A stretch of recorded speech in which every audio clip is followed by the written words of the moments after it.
Hello, everyone, and welcome to another episode of the Richard Lewis Show. Yes, I know it's been a while. We've been mega busy doing whatever it is we do. And, we finally got some time to squeeze one in. So it's going to be another one of those shows, probably, where it's like there's absolutely zero fucking structure to it. There's no plan, there's no rhyme, no reason, no organization. So, it's probably going to be terrible. We're just going to, basically what we're going to do is we're going to bamboozle you with a bunch of links that I've got off the internet. I'm going to read them out. Sam's going to go, hey, and then we're going to get the fuck out of it. That's what we're going to do. Sound good, Sam? Yeah, same strategy as always, mate. Yeah, basically, yeah. How you been, anyway? I haven't seen you for fucking ages, dude. Right, but it's just going to London every weekend is starting to fucking destroy my soul. That's why I wanted to kill my insides. That's why I wanted to hit you with a grind ting, fam. You feel me? Yeah. You know what I mean? Just remind you, this is the song of my city. You know? England is my city. England is my city, blood. But yeah, man, fuck it. Like I say, when I used to go down London on the regular, it was fucking unreal. I don't know how anyone copes with that city. It's it's a grind. You could literally, if someone offered me 80 grand to live near London, I wouldn't even think about saying no. Like, I wouldn't even think about it. If I paid you 80 grand to live in London, you couldn't afford to live in London. That's what I mean. All right, great. So I got 3 grand to spend a year after rent. Fucking suck all the balls, mate. It's mad as well. Like, you hear about all this shit, like, about how they fucking got all these, like, you know, fucking, like, just mad stories, like, man buys parking space for $1 million, like, £1 million. That was like London was the first place to have £1 million parking space. I don't even want to be within the same mileage as people who are like that. But I don't even want to breathe the same air as them. But I just hate the city. But everyone's creepy as fuck. Everyone's doing something either wrong or weird, and I just can't be arsed being near them. I just like to be alone. Now I'm gonna tell you this. That's paranoia creeping in. You starting to lose it. No, London is, mate. Have you seen a fucking London street, mate? It's just full of weirdos, but I'd say at least like 87% of people in London are just creepy most of the day. So this is your official statistic. Yeah, 87% of people in London are my diagnosis, 87% of people in London are creepy as fuck. I mean, like, yeah, for real. I've seen some crazy shit down there. I mean, I've seen shit that, like, just verges from the fucking, like, tragic, right? Like, so when I was down there for a very brief period of time, I used to have to hustle on the fucking metro, you know, the underground every day, right? Which is hell on earth, by the way. It's like an asylum on wheels, you know, because it's where people go if they got nowhere else to go, and nobody talks to each other and shit. But get this, right? This is true. So suicides are quite regular on the metro. You feel me? Yeah. Like, people fucking just can't take London no more. They're like too much creepiness, but they're in the 13%, right? So what they do is they throw themselves in front of metro trains. This is like an unbelievably popular method of suicide. I don't know why. I think it's fucked up. I think if you're going to kill yourself, like, definitely don't kill yourself. But if you are going to kill yourself, don't do it in a way that just traumatizes some random fucker. You know what I mean? Yeah. Like, can you even imagine that? Like how selfish it would be, you know, if you, like, went down like some train tracks and you were like waving at some kid like, hey, the kid looks at you and then you just fucking jump in front of a train. You know what I mean? Like, splatter over it. Yeah, why you fucking up everyone else's life for? You know what I mean? Like, it's just mental, isn't it?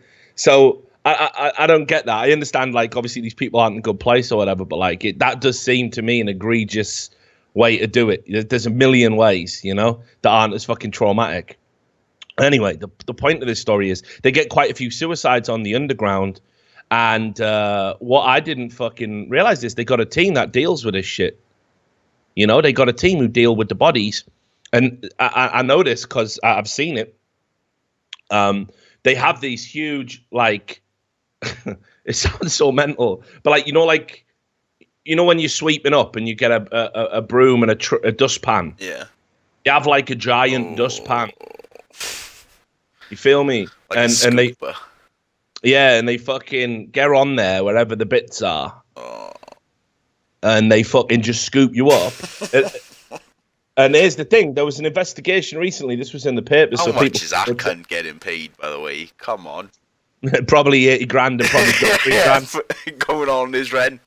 Yeah, right. So Well, there was there was like a complaint filed. There was an investigation recently because the one of the teams had took this person's body off the tracks and put it in a broom cupboard.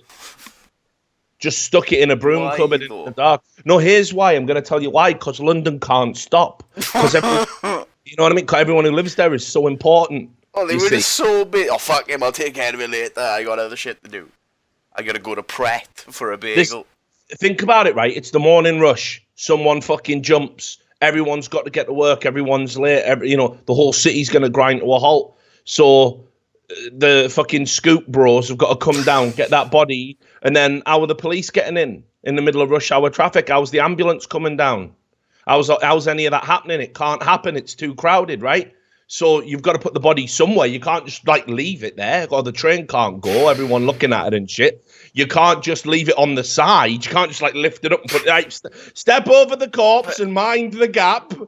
You can't do that, can you? So what these fellas did. This is honestly, Google this. I wish I was making this up. What they did was they thought, well, we got to just stick this body somewhere. So they stuck it in a broom closet with all the supplies and that. This wrecked body, you feel me? So they fucking obviously people were upset about that. Right? Yeah, it's pretty reasonable. Yeah, just don't stick my loved one's body in a broom closet for 2 hours while we're waiting for the cops to tell them. I think killed by the mob or something. No, it is the mad part as well. I think they just said, right, well, we'll just wait for the police to call us, and they just went and got on about their day. Just so desensitized to it all, That's London life, you know what I mean? Here's the thing. Don't get me wrong, right? When all these terrorist attacks and whatnot were going in London, everyone starts saying, oh, you'll never shut London down. I know that's true. People get upset at the fucker who jumped under the train. How dare you, sir? It's mad, isn't it? Everyone's just so significant in London, That's what I hate, but everyone just feels like a cunt. It's just a cunty vibe. Yeah. Nah, it is for fucking reals. And like I say, have you ever tried to? Have you ever been to Newcastle, right? Yeah. Well, I used to live up in Newcastle for a little bit. I used to live up there, and they've got a bunch of trains, like a metro, Now, when I used to go on the metro up in Newcastle, I remember one time I saw this guy. It was must have been in 2004, right? When did the Greeks win the European Championship? Was that 2004? Yeah, it's 2004. Look at this, still ticking, still ticking. It's the details. This is how you know all these mad stories ain't lies. So anyway, yeah, right. It was when the Greeks won the Euro Championship, and I got on the metro, and there was some fucking cunt, and he had 2 slabs of special brew between his leg, and he was arseholed, mate. He was straight wrecked out his motherfucking mind, just popping spesh and laughing, talking to people. I was like, wow, what's up with you? But seem to be having a good time. And he was some homeless fella who had got together enough He got together enough money to put a bet down on the Euros in the local book. Fuck, guy. Yeah. Literally scraped together a few quid, right? And he just went in and said, who's got the longest odds? And it was Greece at 66-1. Oh, so he said, here you go. And they fucking only went and won it, right? And come in. Couldn't believe his luck. Spent it all on Spesh. Yeah. He's riding in a hotel room. Yeah, he's riding around on a train. I'm having some Spesh with him. We're having a talk about Greece. He was sitting, that fucking maverick you need. It's yeah, good player, right? Yeah, sound. You don't get... Why are you drinking his Spesh? He offered me a can. Yeah, I'm not saying you steal it. I'm just why you do know this guy's mate? Mate, are we going to be best friends? If you're in Newcastle, you're on a metro, and someone offers you a can of Spesh, you take the can of Spesh, It's just how it goes. That's how we're rolling up there. But anyway, the point is, I had a conversation. It was dead nice. Try and strike up a conversation on the tube. Do you think you got someone strapped to you? It's fucking wild. It's totally two different... Yeah, I'm permanently on edge when I'm in London. Obviously, when they say that London shit doesn't stop from terrorism, stops motherfucking Sam, though, but tell you what, for nothing, but I'm always on edge. I'm never looking at my phone. I'm looking out for acid. I'm looking out for machetes. I'm looking out for cars, but I'm permanently on edge walking on the street. I ain't even going to lie to you. Let me tell you, mainstream media worked a number on you, man. No, no, it's right. It's not that I think I'm always in permanent danger. I shouldn't say I'm on edge. It's not like I'm scared, but I am just always aware. So I am ready for it. I am always. I don't look at my phone. In other words, I pay attention when I walk. Oh yeah, you got to though. I mean, you got to just live your life like that in any big city. Yeah. I don't want to sound like Sadiq Khan saying it's all part and parcel or nothing, because it ain't. But you know, like I live in the corner of my eyeballs when like ever since I got fucking brapped at up at my liquor store up here. A couple of shells will send you running, mate. Oh fuck, mate! Didn't even know I still could run. You know what I mean? Like, the gorilla instincts kicked in. Mate, believe it. He slapped the floor and just started charging away. You don't know, like, because it was like I could tell there was something not right.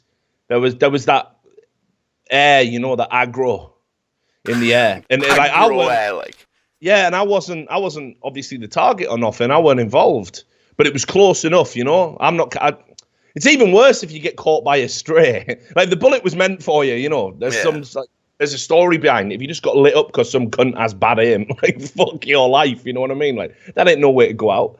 So, yeah, I fucking just bolted, man. That was fucking, you know what I mean? But, yeah, like, I haven't been to that liquor store since. Fuck all that noise, mate. But, yeah, you just got to live sensible. Keep in mind, I've lived my whole life. I ain't never been mugged. Fucking mega touch wood on this one. Ain't never been mugged.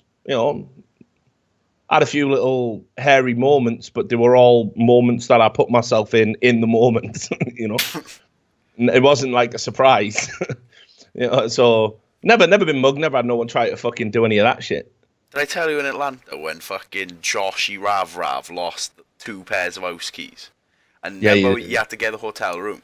And I was waiting outside of our room with my bag, right? And it had like a laptop, camera equipment, lighting, microphones, literally about $2,000 in a camera, right? This guy comes over, he's like, what are you doing out here, man? It's late. It's like, oh, yeah, no, I'm just waiting. He's like, oh, you shouldn't be out here with stuff like that, man. People fight you for that. I was like, well, I'll fucking kill someone for it. I went full aggro, because I was like, if I don't set the tone now, I'm going to die. And then he just looked. That's what I mean. Yeah, that's what I mean. He was just, the fucking, like, I don't know, the fucking NPC on the quest, and he was just helping me, like, but I just went full out. He's like, I'd fucking kill someone over it. He's like, all right, man, all right. And then he just left, and I was like, ooh, that could have been it. That could have been a brap. If I had died for Josh Raven being a fucking retard, I would have been so fuming in the afterlife. Oh, don't worry, I would have dropped it at your funeral as well. Like, I'd have dropped it. Two Sam's family, Josh Raven killed him. Now, Josh, I don't want you to feel guilty, but it's all your fault. Yeah. Now get back to comfort. And the place I was in Orlando, you were there, but it was fucking realville. Like, it weren't no fucking country suburb, mate. Shit was real around there.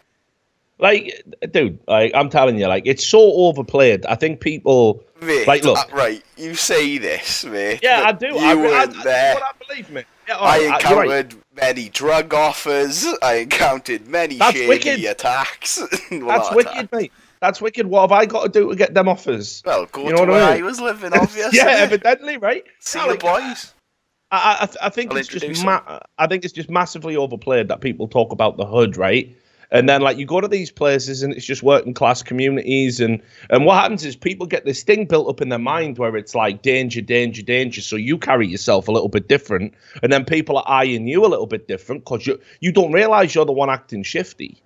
It ain't your neighborhood. This is a community. People know each other. Now, I'm not saying there ain't no trouble. I'm not, but I do think there people was some fucking... There was some skeeting. Yeah, I do. Like you say, I consider myself to live in a nice area. I've heard a few fucking, gunshots and had that incident where, it was a little bit close for comfort, but... Oh, I'm a fucking, friendly little Welsh boy, mate. I weren't ready for the fucking skeets to be flying. Yeah, well... Machetes I'm used to. Fucking bullets flying. Get me the fuck out of here. Now we toughened you up, motherfucker. Oh, yeah, now I can eat a bullet. I'm ready. There you go. So, look, got a few things to talk about on the show while we're still just ranting and raving about how fucking street we are, right? but here's the first thing. I want to lighten the mood. Take us away from body scoops and bullets and the hood and all that, right? I never thought I would say this, mate. I feel mad sorry for Steve Harvey. No, listen. You see, you don't get it, right? Like, because of what's wrong with him, like. No. I mean, obviously that. Obviously, yes, first and foremost, I feel sorry for Steve Harvey because he's Steve Harvey. Yeah. Like, Being Steve Harvey is his crime. Being Steve Harvey is his punishment. You know what I mean? It's the circle of life. But that being said, right, I read in the news, I was just checking some stuff out, right, like just researching the show and all that. And he was in the news recently because he was talking about how, you know, he met with President Trump. Right. He had a meeting with him. Let me find you this, because I didn't prepare this. But yeah, so I think it was on the Hill. Let's see. Yeah, here it is, right? So basically, this got made out, by the way. Even the Hill set the headline like this, saying, "My wife told me I should never have met with Trump. I should have listened to her." And loads of people were going, see, all of the black celebrities that endorsed Trump now regret it. Well, the only reason he regrets it is because fucking loads of people were just straight wrecking him for doing it. You know, I mean, turns out the old Uncle Tom insult seems to be fucking popular at the moment. I'll tell you a little bit about history and you know, things that are acceptable to say, things you can kind of argue around. I don't know a single black person who would be happy to get called Uncle Tom. No fucking way. You know what I mean? There's no one who'd be happy with that. It's probably the worst thing. It's probably worse than the N-word, because what it implies that you are some sort of race traitor, that you are self-loathing, that you hate your own blackness, that you appease and assist the oppressors. It's like the most grotesque insult, you know. You hate your own people, you hate where you come from, and to feather your own nest, you'll betray them. What a fucking thing to say to somebody, you know. And that's what, like, Steve Harvey got over this. You can see here, like, down there, you know, I won't read it all, but you can see the quote, you know, it was so vicious, it got called an Uncle Tom, he got called the C word, a sellout, just because he met with the president, right? So I was, you know, I thought, fair play, you are Steve Harvey, right? You are Steve Harvey, but, like, no one deserves that, you know what I mean? And it's like when we had Donut Operator on as well, talking about, you know, black police officers getting the same treatment. It does seem to me incredibly weird, isn't it? That, like, we're like, hey, we want black people to do well in America, and we want to redress the great imbalance and fix some of the issues that go right back to slavery, Jim Crow, everything else. And yet, whenever a black celebrity does become establishment enough, they're immediately attacked. You know, think about Ben Carson. You know, Ben Carson was getting called a fucking idiot, right? And you know, same stuff, a race traitor. I saw, I can't remember who it was. Some politician said he doesn't count as black. They basically pulled his black card. This is how insane leftists are, you know? And it was all because, like, he was obviously on the Trump ticket, you know? Now, keep in mind, you know, Ben Carson's a fucking neurosurgeon. And yes, there's been some publications that have tried to discredit that, right? Most notably, the National Enquirer, which was run by Donald Trump's friend. This is when Ben Carson was running against Trump. All of these scandals came out about how he supposedly butchered patients and all this other bullshit. This is the kind of smear job they'll run on on somebody like this. It's completely ridiculous. So anyway, I was already feeling sorry for Steve Harvey. I know you said, fucking hell, Richard, you said you were going to lighten the mood. Just setting the scene, just tell him one of Uncle Richard's stories. That's what you're here for. And then I saw this clip, Sam. And I realised now, he's dead inside, Steve Harvey. he's dead inside, mate. He wants out. Oh, he's in the golden handcuffs. They're paying him $100,000 a week to do fucking Family Feud. He can't say no. No, but, like, I knew Family Feud was bad, right? Like, I knew he was mixing with, like, the worst combination. You know, you're an idiot and an exhibitionist, and you're on TV, right? So they obviously play up to the camera, you know? But then they deliberately feed it. This is the thing I've always said, like, you can't act shocked if you're going to feed it, you know? Like, name something between a man's legs, you know? And then they go fucking cock and balls. Oh, my God. Yeah, y'all need Jesus. What is wrong with you?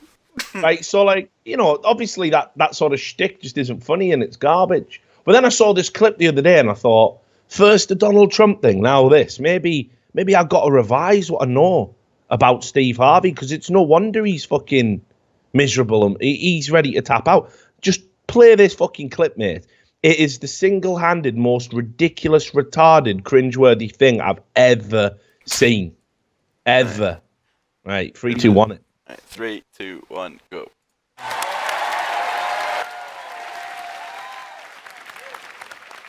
Evan, how you doing, man? Why is he gonna be a T-Rex? Where you folks? Alpharetta. That's right up the road. Alpharetta. Yeah, right. I like Alpharetta.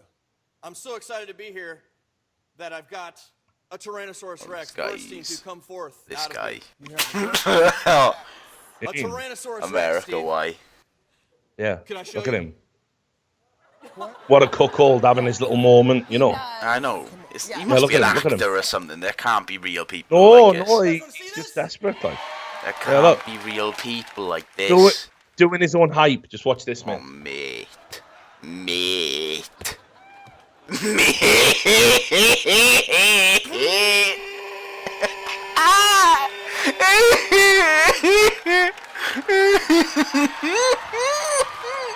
What the? Why is there another one, man? What the f? I can't be arsed. What are they doing?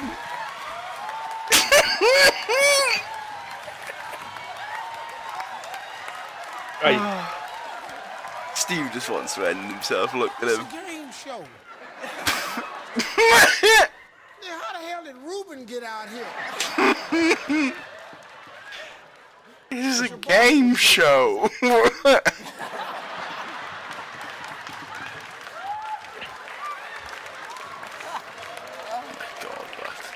Is that Evan from the software division? Get him up here immediately. Fucking hell. Just right. What's he doing? That isn't even a T-Rex, mate. That isn't even a T-Rex, is That's it? some sort of fucking illness, mate. I don't know what it is, but it's The diagnosable, noise. I'm sure. The noise he makes. Hang on, go back and just play the noise, mate. I can't. That's the bit that fucking ruins me. Hang on, I'll tell you when it is. It's like 40. Yeah. I got a 40. Yeah. 3, Like, what's- 2, 1. Yeah.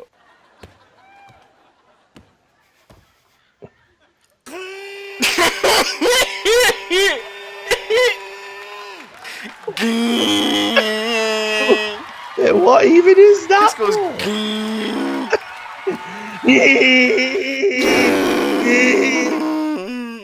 I just can't. What the fuck is wrong with you? So, what I quickly realised was, obviously, like, yeah, Steve Harvey's meeting these cunts every fucking day, isn't he? You're worried about London, right? 87% creepy. Family Feud has got to be 92% creepy, you know what I mean? Oh, here we go. He's having a fucking... He's having a remix. But I just don't even understand it. Like, you're on TV. Why would you want to... this'll indeed... This is the one. This is my big opportunity. Like, you got the 8 Mile music playing, but down, bow, bow, bow, bow. I know what I'll do. I'll hit him with the fucking T-Rex. Solid gold, that is. He's doing this. He's warming up. Like, what do you expect to happen after that? And just look at Steve Harvey's face, mate. He's done. He's fucking out. He's seen it all, mate. He's seen it all. All right, come on, mate. So anyway, yeah. So I just wanted to say I felt a little bit sorry for Steve Harvey. But I'll tell you what, right? Straight, not as much. Here's the thing. I don't even know whether I want to feel sorry for this person. Did you hear about this bird who went on a fucking Tinder date? Did you hear about this? No. All right, this is mental, mate. Okay, so a girl goes on a Tinder date, right? And this isn't fake news. I was convinced it's got to be a hoax. This even made it to the BBC a few days ago, right? So this bird goes on a Tinder date. She's at Nando's in Bristol, right? She went home to her date's house, and they were gonna, Netflix and chill, right? Jet. So anyway, no. So here's the thing, right? She got up, and have you ever had a Nando's? You've had a Nando's, right? You know what I mean? You ain't if you have a Nando's, you're not holding that in for the rest of the night, like. If you're on a date, yeah, it's GG. Yeah, it's just not a food to eat on a first date, in my opinion. Like not if you're going to be slinging dick after. This is just poor planning. I mean, one time, you know, I've had similar mishaps with curry, extra hot Indian curry. You know, you get up in the middle of the night and you're just shitting like a newborn baby. Yeah. You know what I mean? You're not gonna stomach rumbling. Yeah, like, you're not gonna get it all, and then you climb back into bed with her on those nice pristine white sheets. You got some splaining to do come the morning. Show up before you go back in that bed. Mate, it's just nothing you can do. Like, it's just literally like you just got to strap a diaper on. Like, you know, if you're trying to impress a girl by having like a fucking fowl or something, like, yeah, eat hot curries all the time, love it. You know, heard they make. Who does that to impress girls? I Look at this, spicy as fuck. I don't care. Middle of the night, you've got the fucking bubblies going on. It's not that spicy, like, but I need some milk. So you just get up in the middle of the night and you are just fucking absolutely just full fucking, you know what I mean, Dumb and Dumber levels. Like, yeah. It's fucking unreal, isn't it? So anyway, Nando's bad choice of food is what I'm saying. So she went and she had a Nando's. She's Netflixing and chilling or about to. So she's gonna fucking, you know, get rid of him. Off. Yeah, it's time. she's straight turtling, you know what I mean? Like, so she goes to the toilet and it's a fucking absolute brick. Like it just comes out like, you know what I mean? It's the chode shit. Like a baby's forearm, like. Yeah, just massive, right? So his toilet's a bit crap. And it will not flush away this monster turd. It just is going nowhere, and it's too big. It's too big to be feminine, right? So she panicked, right? And she reaches into the pan. It's legit. She reaches into the pan, and she goes to throw it out the window. Right? But I don't know, mate. But this is what I'm saying. If you think men are mentally ill, obviously women are as well, right? But here's the worst part. So she goes to fucking throw this shit out the window, but it's one of them like windows that open like that. She didn't even line it up. She just went for the fucking 3-pointer through the window. No, and here's the thing. It got stuck in like a gap, right? So anyway, she's like, fucking hell, I can't just leave a shit in the gap. On the window. I've already come this far. I'm already throwing shit. I might as well retrieve it. No, here's the mad thing. Wait till I read you a quotes. Like, they're just too bonkers, mate. Anyway, so she knows she can't leave the shit there because eventually someone's going to see it. Probably him. Probably later in the night. Right? So she tries to climb out the window to get the shit. But the problem with that is she fucking has to lean all the way out and then dink. She gets stuck in the window upside down. So she's bobbing for shit, like. Yeah, bobbing for turds, like. So it is the thing though. Obviously he's like, fucking hell, what's going on here? That Nando's rector, like Phantom Lord. Having a fucking knock on the door, and she's like, I'm stuck in a window. I was trying to run away. She's like, have you seen my T-Rex? She's stuck upside down out the window and she can't get out, so they call the fire brigade. Right? You can't need the fire brigade. If you can't get someone out of a window, she's wedged upside down in the window. Like, throw her out then. You're not on the top floor, right? So here you go. Look, I'll just read it. I think there's a picture of it. Here, look. Go on there. Why is there a picture of her head upside down? Mad, isn't it? Right, so anyway, let me... She's so bright. Yeah. What a mess. Yeah, look how deep look at that. She went. No, that's what I'm saying. Where was the turd? On the windowsill? Yeah, I would have just risked it, I would have. Right? There's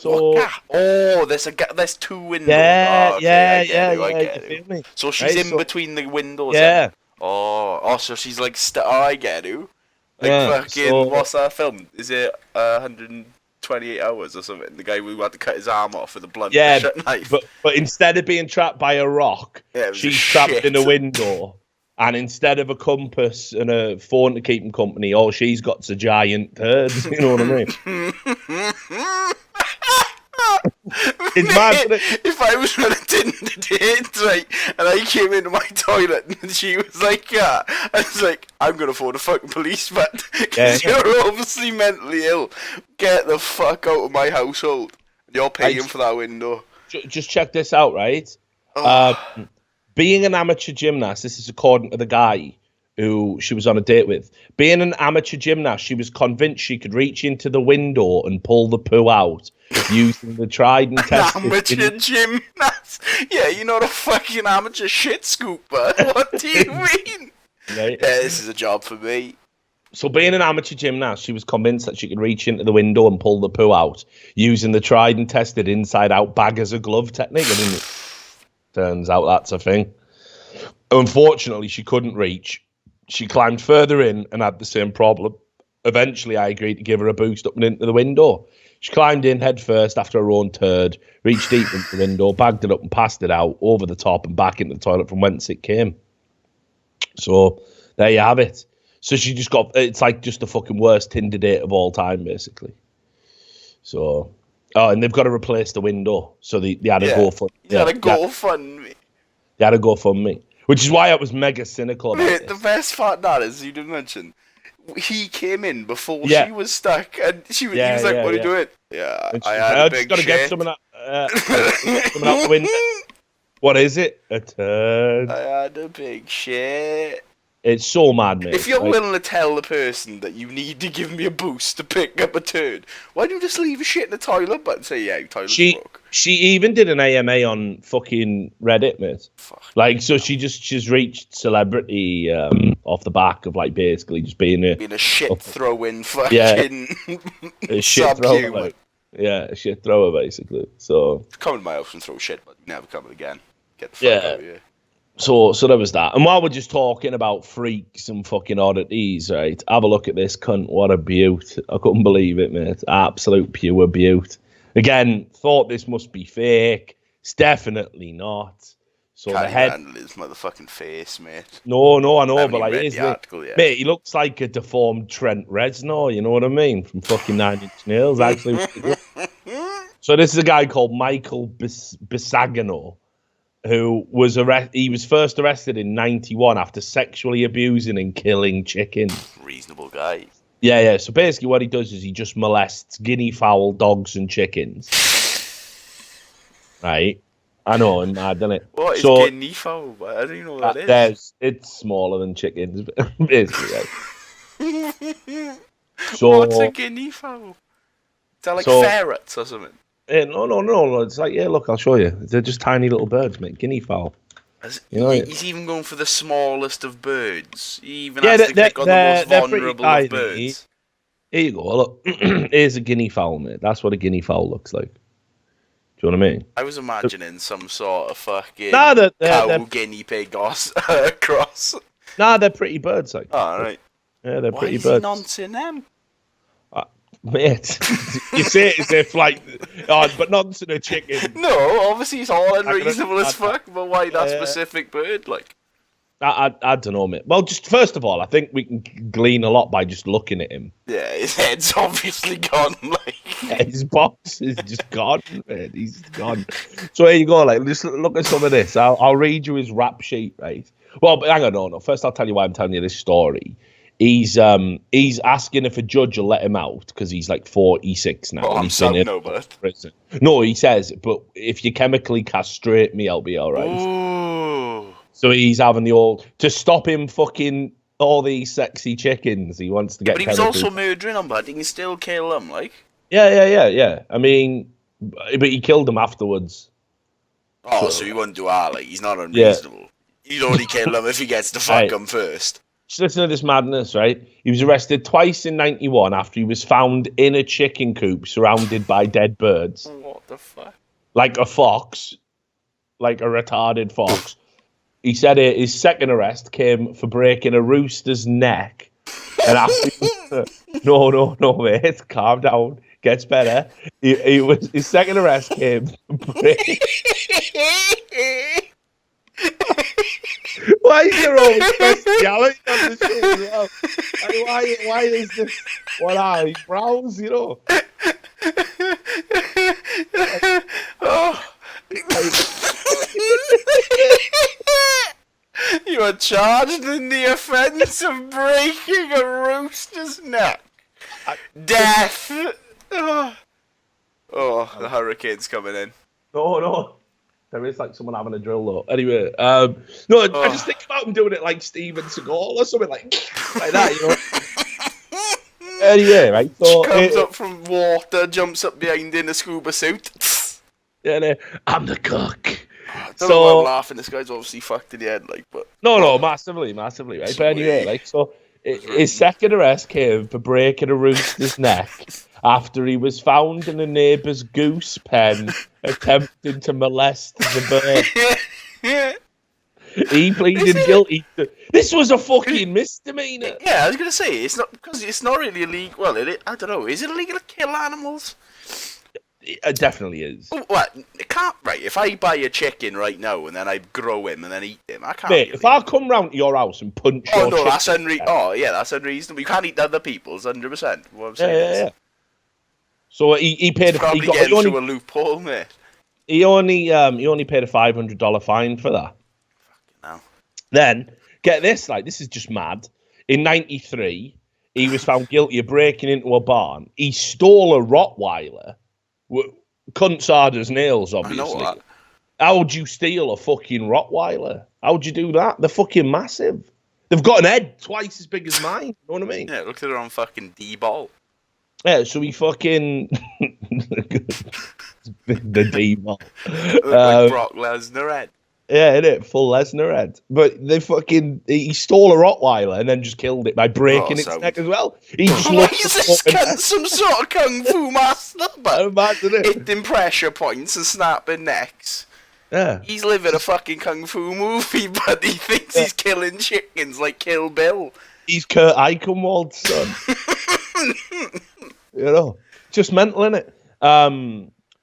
So yeah, he did that, and then he did 2 years in prison for that. And then during the trial, he said he'd rather live with animals than with people. Well, yeah, I'm not surprised you fucking kill them all. Yeah, you can the animals fucking kill yourself until the end of time, you know. Yeah, you know what I mean.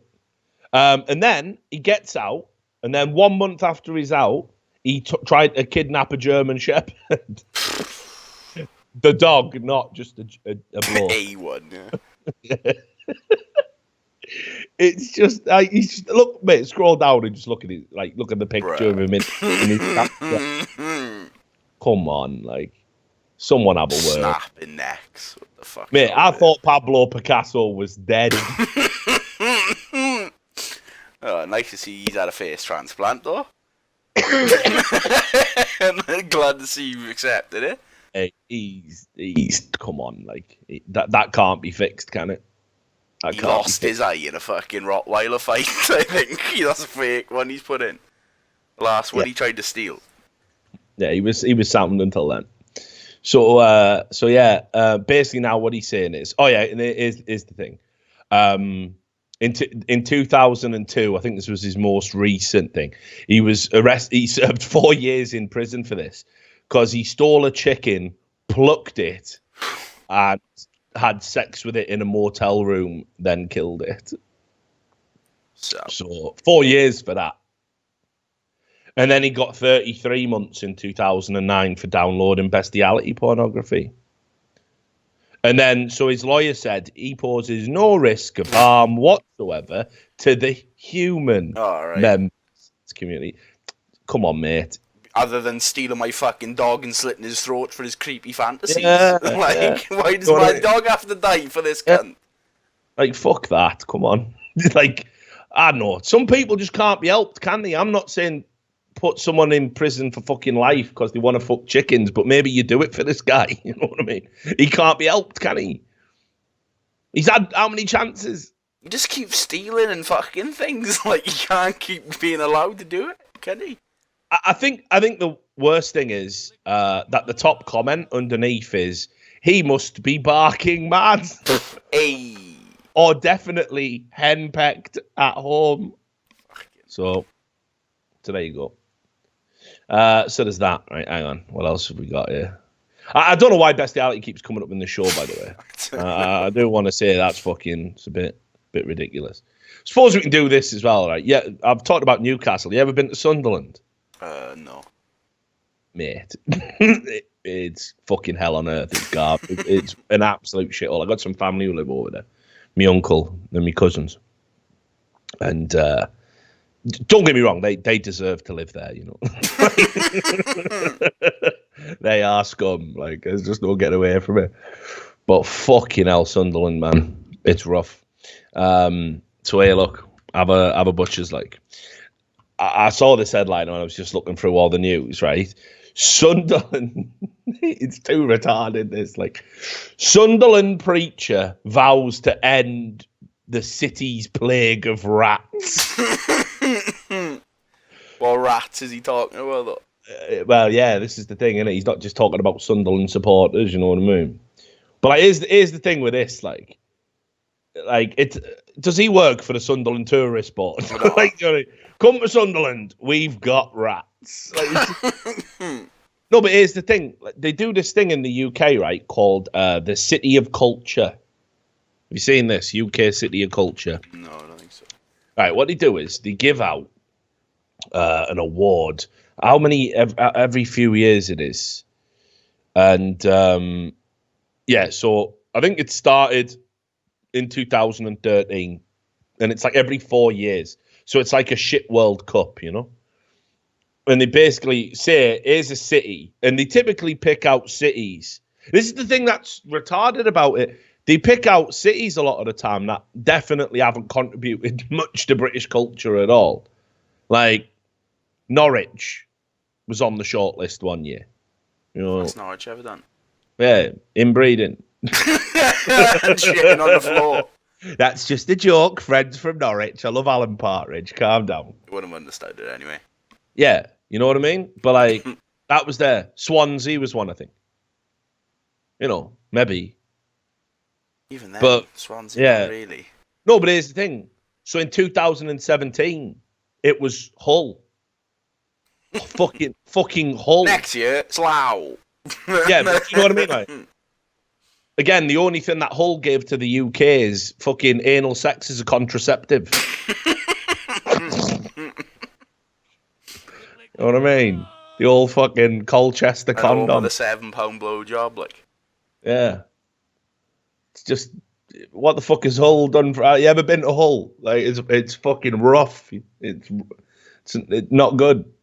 So how's that the city of culture? So anyway, Sunderland is in the mix. It's the saddest bunch, like, right? Swansea on a short list. Sunderland, Stoke, and Coventry. Literally none of them have any. Yeah, no. Like, come on, boys. Like, so it's almost as if it's like, listen, we're deliberately picking the shitholes. They need this, you know? It's like an incentive to get your fucking act together. Fix your city. So this preacher, and back to this fucking preacher, he wants to get rid of Sunderland's rat problem. Right? And again, it blows my mind that we're talking about a British city who needs a fucking modern day Pied Piper to get a fucking pipe out and lead them all away. That basically their solution to being overrun with rats is God. God will fix it. Like, I don't think so, preach. So here you go. Like, I'll just read you this, right? He's Father Lydon Smith has even taken to the streets where he's from to record evidence of the city's rat problem and other pest-related issues. A Sunderland rats and rodents page has been set up on Facebook. Go join that shit now. I bet that's lit. I bet that's fucking lit, bruv. I'm going there. Let's have a look. Right, what was this? Sunderland. Rats and rodents. Rats and rodents. Let's have a look. What the fuck? Might shut it down now, mate. Too many fucking outsiders. Might yeah. Might have got a bit too big. Like, that can't be true. First thing I got was something in the Sunderland Echo about a fraudster released a pet rat at a restaurant to get a free meal on Valentine's Day. Sound.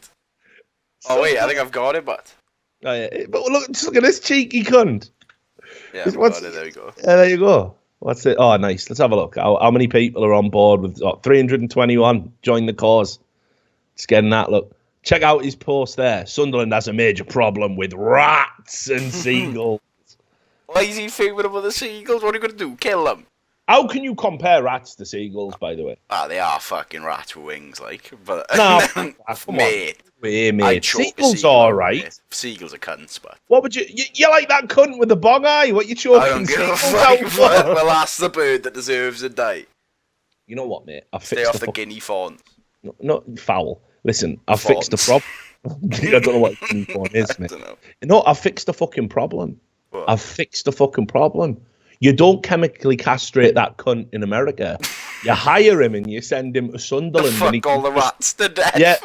Yeah, he'll just fucking wreck all the rats and seagulls, won't he?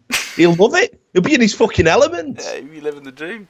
I'm the fucking weaver. You know what I mean? He gets to bum rats. We don't have to deal with the rats. We're all living the dream. I might do it. I might do it. Oh, yeah, let's get him out of jail, but. Listen, I might post it on the Facebook page. Saying, hey, I might do that now. Let's have a look. Can I've joined the group. Oh, you've got to wait and get an invite. What I'll do is, right, I'll do it in time for the next show. I'll make the suggestion to Father Mark Lydon Smith. No, hear me out. I'll make the suggestion of fucking Mark Lydon Smith about whether or not you could get in touch with this guy and see if they could do a deal. Ooh, this like an exchange student. I mean, look at that as well, right? Keep in mind, I don't know about you, right? But, like, I'm pretty sure, doesn't it say somewhere in the Bible about, God created everything? Yeah, even the rats. Like. Yeah, and then the banner for the Student Rats and Rodents Facebook page is just some cunt smashing a rat to death with a hammer. And it's not even a vicious rat. Look at him. He's got a piece of cheese. Yeah, he's got his hand up. He's like, please, I come in peace. Yeah, you're all right, rats. Just fucking, I mean, you gun. Rats. Smashed to death. Like, get the scoop squad out. So anyway, he's calling on the council to do more, although civic chiefs have said the number of rodent sightings have almost halved in the last year. So he might just be making it up, making a name for himself. It's because he's been praying, he's going to say, mate. He said there's been a dramatic increase in the number of rats around the church. One night, I counted 9 in just 10 minutes. How do you know if it's the same rat? Stop eating brie. He's luring away. I'm sorry. What's delicious soft French cheese got to do with it? He lures them in there. They love a brie. What are you talking about? Are you all right? I'm just saying it could be the priest's fault. Alright, needs a cause of this problem. Not a solution. Your theory is that this priest is eating so much cheese around this chair. Like, you do know, of brie, but like, listen, you do know that like rats aren't actually into cheese. Oh, I bet they are. I bet they love it. No, they'll eat anything though. Yeah, especially Mate, you live in the sewers. You live in the sewers. There ain't no cheese down there. Yeah, that's why they love cheese. There ain't no cheese down there, mate. They're living on turds and that. You know what I mean? That's why cheese is a fucking special treat, mate. So it's just a cartoon thing. And the number one cheese is brie. So obviously that priest needs to fuck up and put his crackers away. Wait a minute, mate. What is this? The number one cheese is brie. Yeah. What brie is A1 in my mind, but brie is the A1 as fuck. What's better than brie? Hang on, let me have a look. There's got to be an official list of cheese. Best cheese list. Here we go. In fact, no, most popular cheese. I guarantee you it ain't brie. People don't like it. I'm not saying it's the most popular. I'm saying it's the fucking most delicious. What's wrong with that?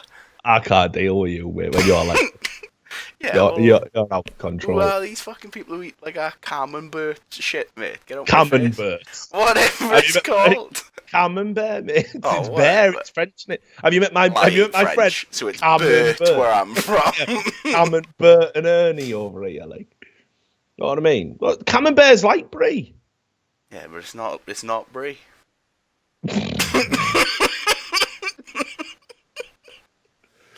Oh, too much, pal. Oh, just you look at that. Well, fucking Bree was you first, like, you know, Carmen Burt is trying to. We were eating Brie before Carmen Burt, mate. You can't come in and take over. So hang on, right? You're literally doing like anti-immigration rhetoric about cheese. Yeah. You know what I mean? Brie The was fucking here Carmen first, Burt coming over here, taking jobs that was meant for delicious Brie. Exactly, mate. If someone hands me a cheese board and there's fucking Carmen Burt on it, I'm walking out like, there's no way I'm staying around it, but it's fucking disgusting me. Can't deal with you, mate. You're out of control. Here's the thing: we're talking about sewers, bud. Right? This is right now. Don't do the joke that I know you're gonna do. What? Okay, just don't do it, right? Because I might do it, like. No, just don't, like. Just don't, because you know, I know what you're going to say, and I know what people in the chat are going to say. And I didn't want to bring the story up because I don't want them to say it. But anyway, so they found this in a fucking sewer in London, right? And the headline is Monster Fatberg. Oh, I did see that, yeah. What?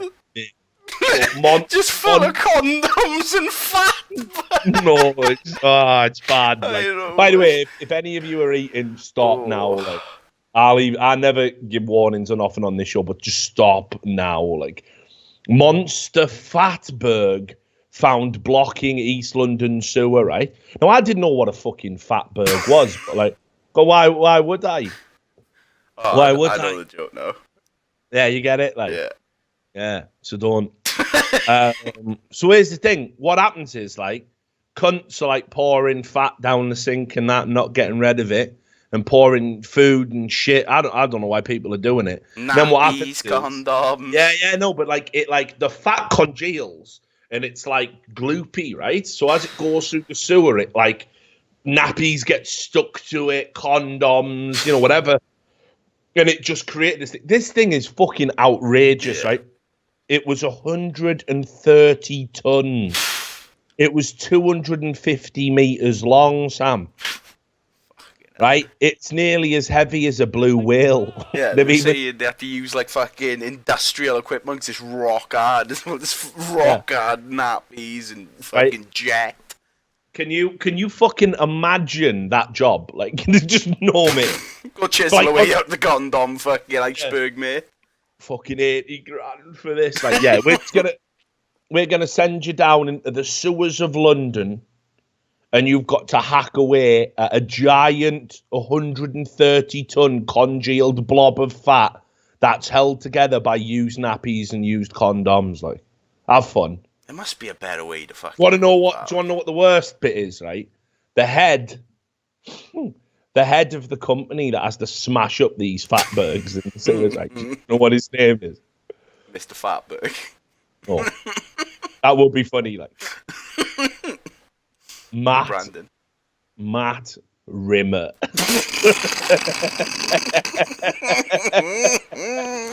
Fuck your life, like. Oh, hello. The name's Matt Rimmer. What do you do for a living? I work in a sewerage works destroying fatbergs. Right, yeah. He's the sexiest cunt in the world, this fella, isn't he? Straight mad pussy on Tinder, his bio, you know what I mean? Coming home smelling like kebab and cum every night. Just like a real man should, you know? Matt Rimmer. Matt fucking Rimmer, like. So anyway, yeah. So this is just like some mad fucking grotesque nightmare. Like, they were sitting, right? So again, to put it in context, because like obviously none of us have seen a blue whale, you know what I mean? And probably we never will, right? It's as heavy as 11 double-decker buses. Like, who's dealing with that? Like, it's just a night. You know who's dealing with it, mate? Fucking Matt Rimmer, the fucking fat skimmer, mate. He's coming in with a chisel. Oh, that's good. I like that. Can you use that at the club? Skimmer. Yeah, that's good, that is. Matt Rimmer, fat skimmer. Let's get that guy. Let's make a t-shirt for this. Get him out with a business. Matt Rimmer, the fat skimmer, you feel me? Yeah, that's good. I like that. But yeah, mate, that is fucking just horrendous. And the thing is as well, right, like, it sounds huge. They've only sending 8 fellas down. Fucking hell. We're sending in an SAS special team, like. It's like fucking Armageddon. Bruce Willis in that. You know what I mean? They should do a remake. Fuck that noise, like. Just called Fatberg. So you'd think they'd have a better way to deal with this. I thought there'd be some sort of like drill or something. They said that they hack it up with like special chisels, and then they just pressure hose it in bits. Like, I know, what a nightmare. Like. But if it's fat, can't you heat it? Wouldn't it just melt? Think about the smell, son. Oh yeah, well, who's asked? Think about chiseling it. Yeah. I'd rather be chiseling away on cold, fat, straight wreck of my arms all day than just smelling red. Fucking who knows what that is, mate. But you haven't got to burn it. You just got to heat it to melting point and just let it slide. Yeah, mate. It'll smell. Let's get a fucking flamethrower on him, man. Here's the thing. I know you're already down in the sewers, so maybe you shouldn't be bothered by smells anyway. But like, straight up, if you've ever smelled any of that, anything like that, like, nah. It's bad enough when you're backstage in a fucking backstage. I don't know why I'm treating it. In the back of a butcher's shop. Backstage in a butcher's shop. Can't wait to go out. Fucking twerking, like. So anyway, there was the Fatberg. Just another reason not to go to London. Yeah, exactly. Fuck all London. Probably all those creepy cunts throwing condoms down the fucking drain. You got to do what, mate? What are you gonna do? Chuck them out a window and get stuck? Well, rather a window. Yeah, mate. You got rather an hedgehog end up with a condom on him than another Fatberg. Nah, I like hedgehog. Think of Matt Rimmer. So yeah, keep Matt Rimmer in work. Have a jet, throw it down. Flush it. Yeah, throw it down the bog. So here's another thing. This is just mad, right? So a BBC documentary crew was doing like a fucking kind of following drug dealers and stuff again in North London, and they got more than they bargained for. They got some how should we say epic footage because. Fuck me, this story's outrageous. As you'll see from the headline, pet dog ate crack. Sound. Then killed owner in front of BBC crew filming drug documentary. Now. So this drug dealer had a Staffordshire Bull Terrier, right? One of the worst dogs you could feed crack to, I'd say. It's up there. Keep it a Chihuahua if you're going to be feeding crack.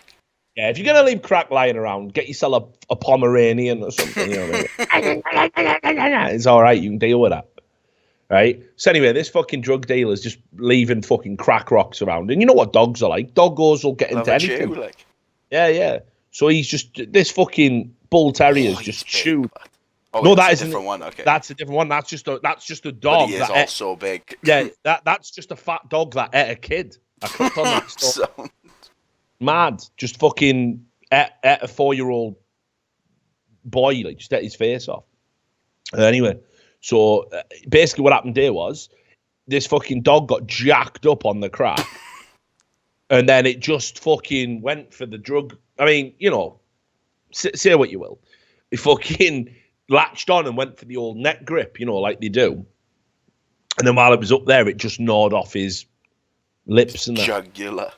Yeah, and it crushed his larynx. Oh, fuck your life. Here's the thing, you can't do nothing, mate. It's a super strong pit bull jacked up by crack cocaine. What you doing with that? It's like... it's like a fucking... It's like a fucking horror movie, innit? Yeah. You know what I mean? Like seriously, you got snakes on a plane, dogs on crack, pit bulls on crack. That's outrageous. Like, that's a fucking straight outrageous nightmare. I've seen it just take a bullet as well. I'm sure I've seen a video before where they just take a bullet. They're just not asked. When I saw this story, right, I saw a bunch of comments like on Reddit and that saying, poetic justice. And someone even said, I wonder if the drug dealer pondered in his last moments like the poetic nature of his death. Fuck off, you idiot. Like, he's got a pit bull crushing his larynx. He's like, he's lying there. Yeah, I suppose, this is kind of fucking karmic, isn't it? Definitely had this coming. But yeah, like, it just fucking went for him from nowhere. and then the fella died. I'm guess they killed the dog, I think. What? That's bullshit. Yeah, I think so. I mean, if you feed a dog crack, it can't be as bad when he eats your neck. Like, I don't know if they say it that way. Should. Come on. Be reasonable. So, anyway, they said that the dog was 8 times over the drug drive limit. I don't know if that's for a dog or for a human. What is that measurement? Yeah, I know what. Yeah. You're not fit to drive, young pit bull. What you fucking say? What's that? Now, tell me the alphabet backwards. Well, if a dog has a tiny bit of crack, it's fucked, innit? You know, like what you're measuring it for. You know what? You're 8 times over the dog drug limit. Hang on, he's only had a little bit of crack. Why are you being so unreasonable, killing people for? You've only had a fucking doots. Yeah, he's only hit the pipe once. He's only had a talk. Fucking hell. Yeah. So like I said, can't wait to see that fucking documentary. I wonder if they're leaving that in. You know, that's it. That's something to fucking. I'll pay him a license fee for that. That's entertainment. Fuck the BBC. Right. Then, just while we're on unreasonable things that happen unreasonably, this is one of the most outrageous.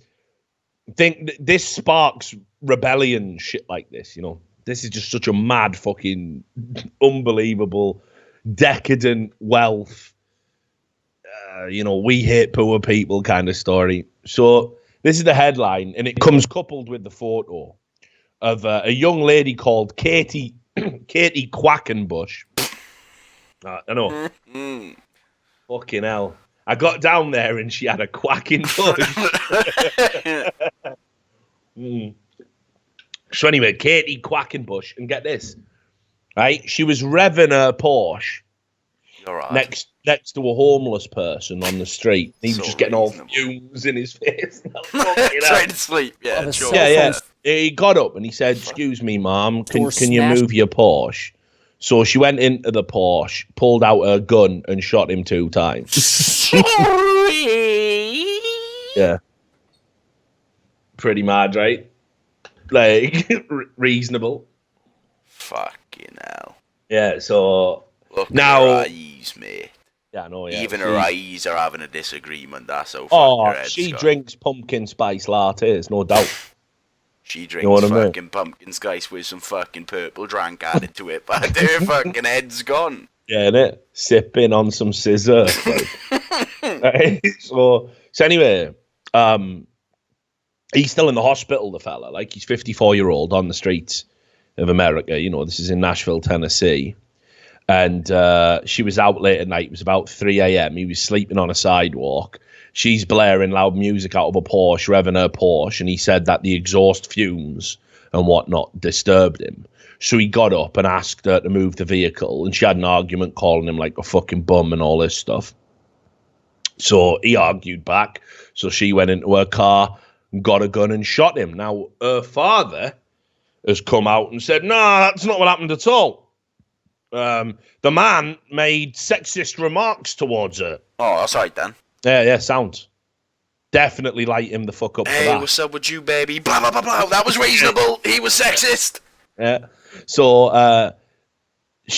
apparently she had to get the gun to protect herself, because when they rejected the sexist remarks, the homeless guy said he was going to kill them both. I mean, it just doesn't make any sense, any of this, does it? Keep in mind, you are in a fucking ultra-fast sports car.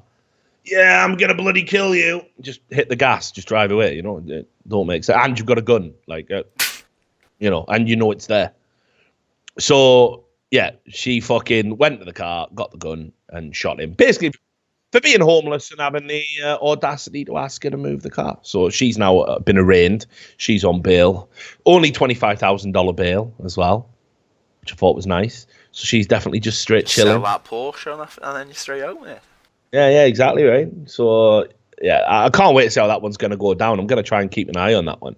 Because obviously it's like, you know what's going to happen straight away. If you fucking shoot a homeless person in America, you're going to get a fucking lawyer who's going to be straight discrediting that guy.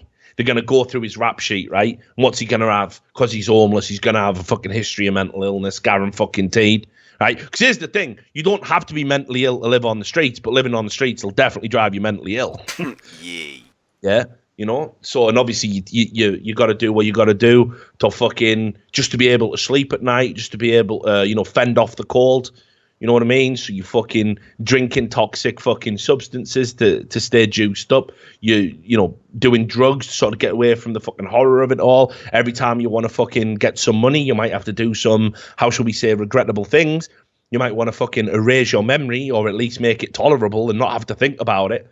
So eventually, when you're in this fucking spiral of homelessness, addiction, drug use, alcoholism, yeah, obviously, turns out if you didn't have a mental health problem, you're probably going to fucking get one. And then once you got one, and you can't be, this is how you slip through the cracks slowly. People think it's like you just make one or two bad choices here, and then bada boom, you're on the streets, and then people are like really unsympathetic. What they don't realize is, and I know this from working with homeless people, right, and doing volunteer work, all of their stories are gradual. Like there was opportunities they could have got off this fucking horrific cycle if somebody had just done the thing, if somebody had just extended the thing, if somebody had just took the moment to care, or if, this person had just prioritized them just this once, like just please, like, if I could just go to the head of the queue, this is it. I can get this job interview, I can get this deposit, I can get this house, I can get my life back together, Or if a family member's like, look, I know I fucked up the other 2 times, but this time's different. I'm in a program, I'm clean. And then people don't want to know you by then. So then you're like, well, fuck it, now I'm out on the streets and I'm clean. This sucks 10 times as bad. This is before you even get into people who are just fucked with PTSD, can't tie down a job, can't deal with the societal grind. And then you're just trying to have a fucking sleep, and some fucking rich fucking twat in a fucking Porsche just lights you up for asking them to fucking move because they don't realize the sidewalk is your bed. No, you're poor.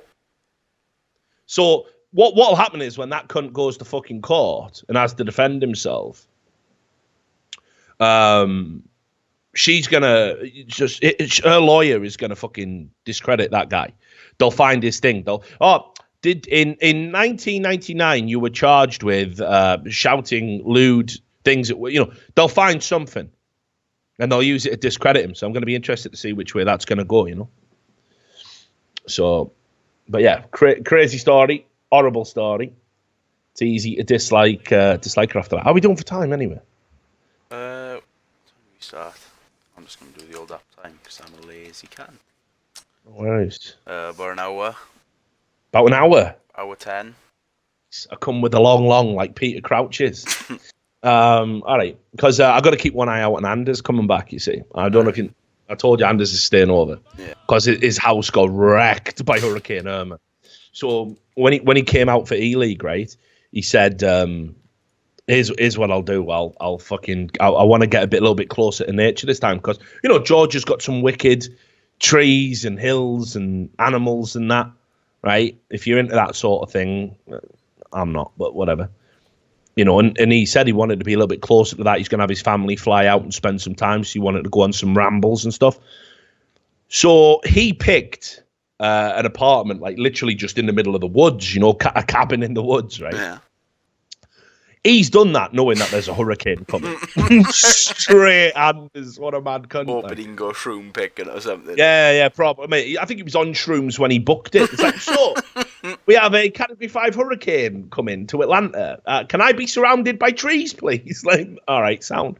So lo and behold, a fucking tree just came. Like, it destroyed the place he was staying at.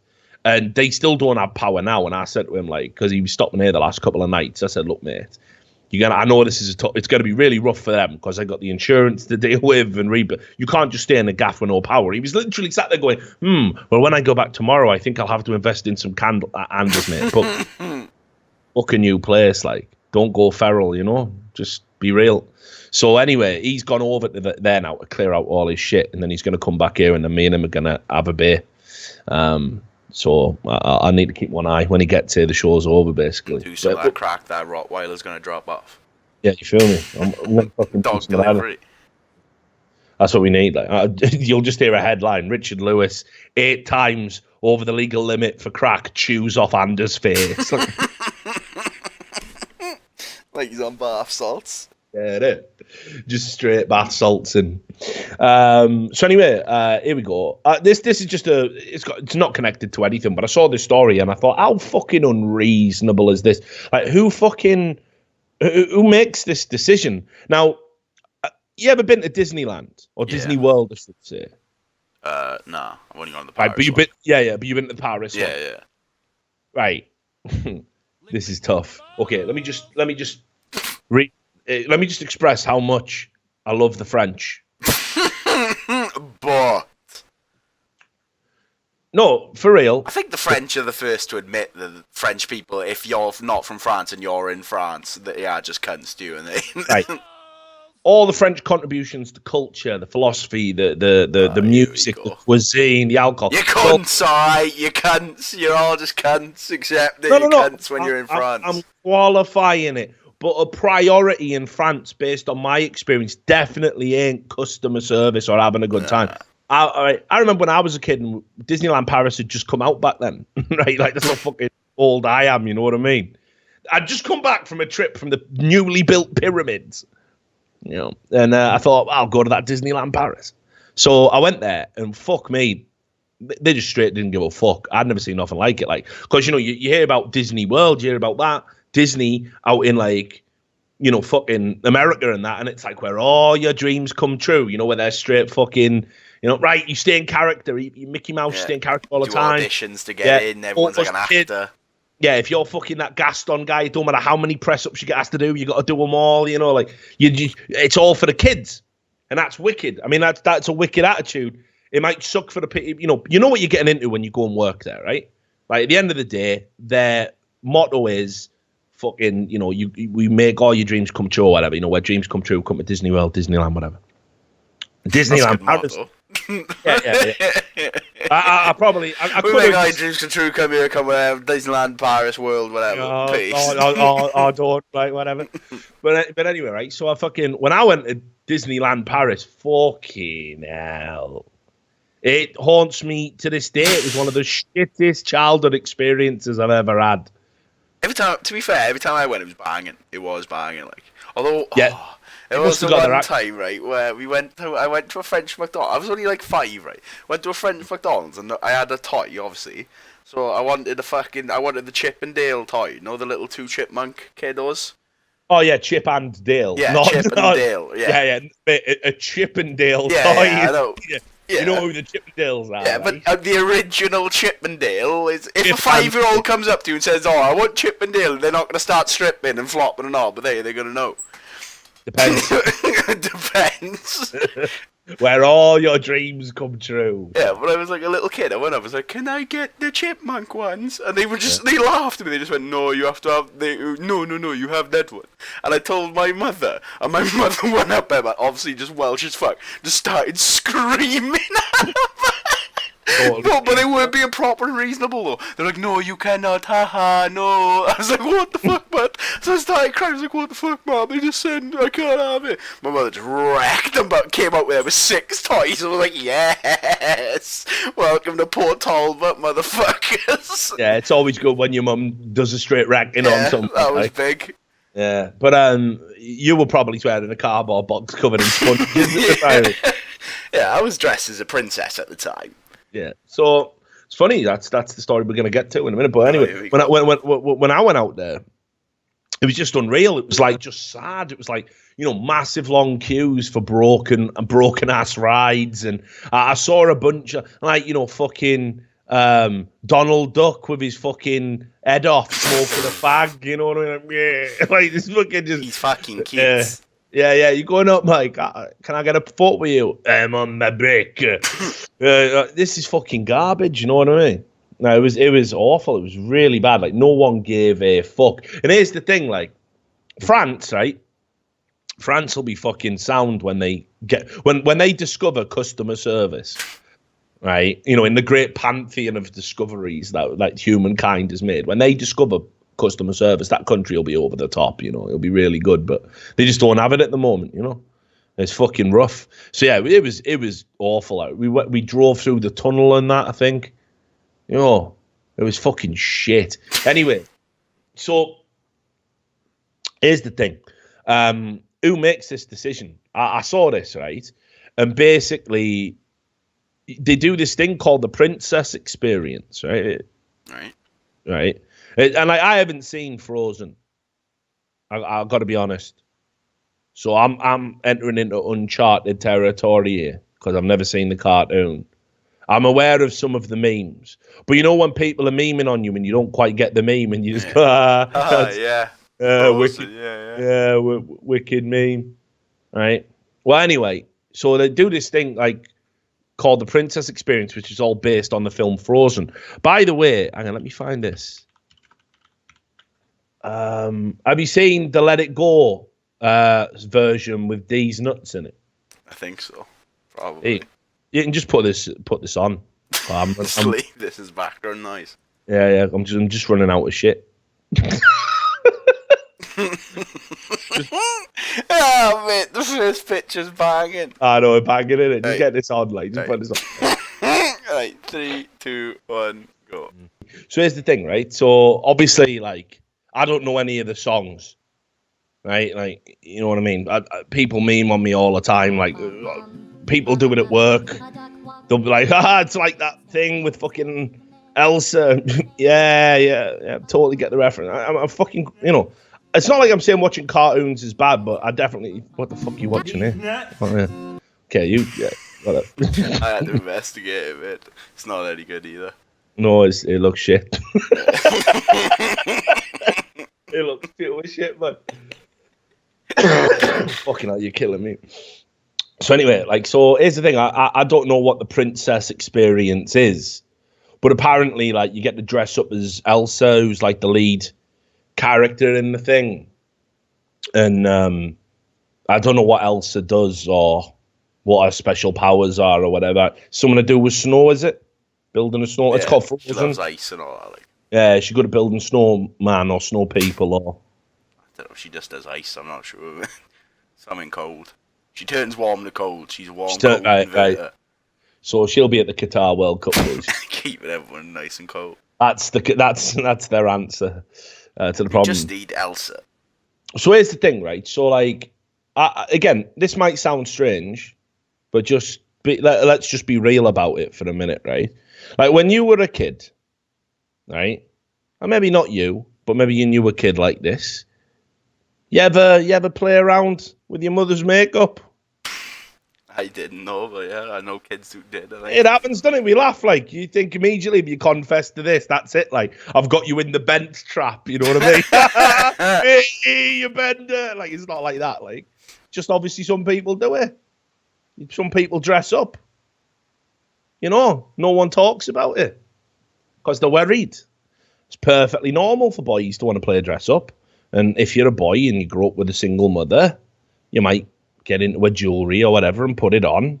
And, you know, you grow up normal. It's not weird or anything. You're a kid, right? And I know plenty of kids who the people they identified with were like females.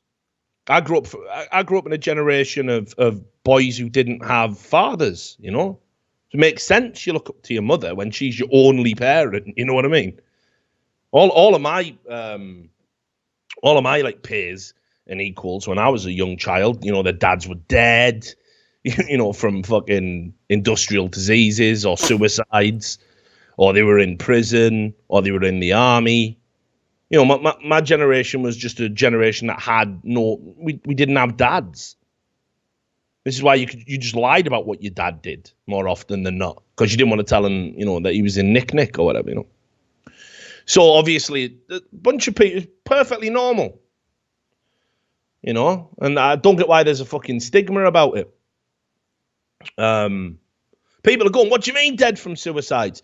Well, I grew up in a colliery, and when the mines got shut down, they went up to people who've been miners all their life, from a family of miners all their life, from a family of pitmen, and they were like, here you go, you must now go to the fucking job centre. That was enough to tip some people over the edge. Because they'd been miners all their life, it was their trade, and now they were being put on benefits. It made them feel useless and it made them feel emasculated. So that was enough for some guys to check out. But what then happened was a lot of them had to go and get retrained. So you're teaching some guy with fucking white finger and fucking pneumoconiosis in his 50s how to type on these new things called computers. And some people just felt useless, felt like anachronisms in society. So, I remember at least twice in school, kids would get pulled out of class and you wouldn't see the kid for ages, and it would like his dad had topped himself, he just hung himself or whatever. So anyway, we've gone from Frozen to this. Sad. Yeah, let it go. I don't even know the tune. Another D's Nuts song, myth. Yeah, cheer me up with some D's Nuts. So anyway, the bottom line is, the point I'm trying to get across is that, we were a generation of boys raised by women, right? Like almost exclusively. So obviously some of those guys, fucking played dress up, put dresses on as kids, walked around in mummy's high heels or whatever, just it's kids being kids. It's perfectly normal. And in this day and age, I would definitely expect there to be no fucking stigma about it, right? Like 100%. But this 3-year-old kid, think about that. You're 3. There shouldn't be social propriety, for a 3-year-old.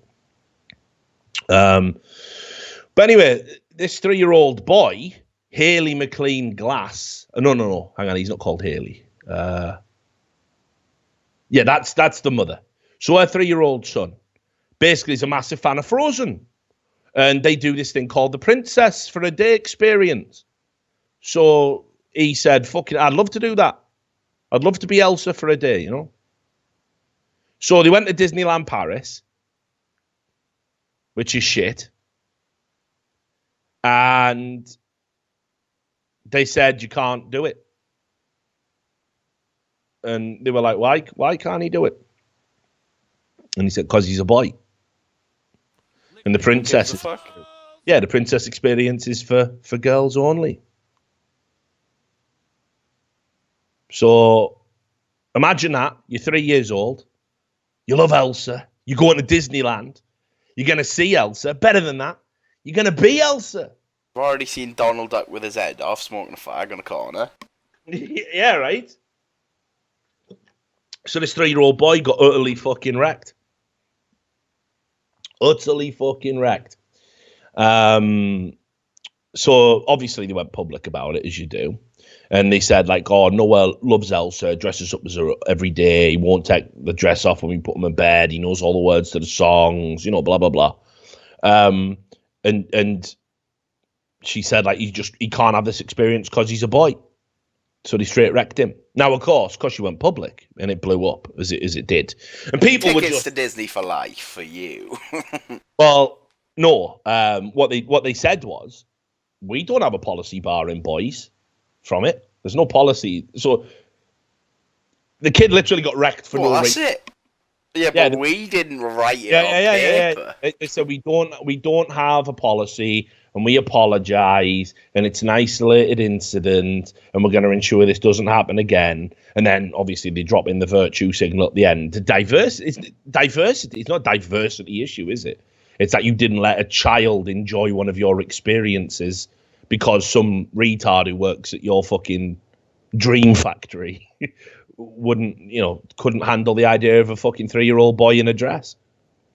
So anyway, I just thought that's fucking, sad. Sad for who cares? Like, just let your kid do whatever the fuck they want. Who gets hung up on that, right? So here's another thing. I often get asked, right, about the Welsh by European people. They don't know who the Welsh are. They don't know what we're about as people. And I've always struggled to explain it because it is tough, innit? Beer, rugby, and drugs, I usually say. It's not bad. Not bad. But like, covers most of the bases. Yeah, there's like a particular Welsh culture. There's like poetry and sort of, song. Yeah, it's like it's hard to describe it because there's nothing like it now. And this is like going to sound like, oh yeah, everyone always believes their culture is so deep and all that, right? But like, no, there is a thing at the heart of being Welsh, right? It's having a drink, having a laugh, but having this kind of like, don't get me wrong, it like sounds morality. Yeah. No, but it's like, we all. I don't even care if you're the biggest roid head in fucking Wrexham. You were well, maybe not Wrexham. You shitting in the street. Street shitters, mate. Fuck them. Fuck Wrexham. Right. Anyway, everywhere else, the street shitters, mate. I'm never letting that go. That was one of the most retarded things I've ever seen. It's not acceptable that you're just having a shit in a street when you live 2 doors up. Get a grip. Just the next day, but has anyone seen a fucking fox around here or something? Some sort of animals shitting in the streets? Oh, that was me, but... Yeah, you should have chucked that out a window that time. So, anyway, but there's a poetry thing. There is definitely, like... we have this thing every year called the Eisteddfod. Yeah. And it's basically where, people come and there's an English poetry section and a Welsh language poetry section. And they do readings of like classical Welsh texts, like the Mabinogion and all of this, right? And it's a big deal to win an Eisteddfod and get an award at an Eisteddfod. I've entered an Eisteddfod before with my writing. So's my friend Gareth Wood. It's a big deal, and if you're like crowned the Welsh Poet Laureate, like also a big deal, So it's kind of weird. Like there's this like warrior poet vibe, and yeah, definitely there was some strange machismo still at play in Welsh culture as well, because like they're all banging roids, right? Like it's fucking outrageous steroid use in Wales. Every gym I've ever been to, I've been offered roids. Yeah, and obviously, as you could tell, I don't go often, like so I'm not like a regular. This is just first time occurrence. Hey, bud, want some stags? No, it's next level. I don't think I know anyone in my immediate circle of friends from Wales who hasn't taken steroids. Legit.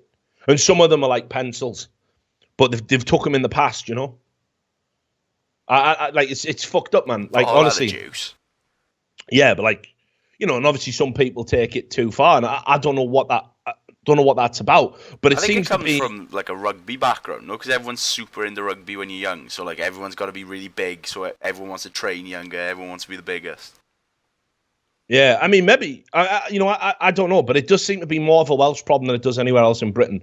I lived in Birmingham, I lived in Newcastle, I spent time down in London. I never saw nothing like this where it's just like, you having some steaks, bud? Yeah, I'm fucking slamming them, And everyone was just on them, like. So it's always hard to explain anyway. I tried to explain it to Arlo once, trying to explain what the Welsh were. He didn't, he was going, so... Welsh? Yeah, literally. He was going, so you are like an English tribe? I'm like, no. No. We're a different people. We're a different breed. You feel me? Like, But why are you different? The Romans didn't get in. We fucking... we fought back. We won our wars. Yeah. We did our part, man. I mean, it did set us back technologically. Worth as fuck. Still one, though. Should have let them fucking Romans come in, So Arlo and me were just pissed up one night, and I'm trying to explain the history of the Welsh.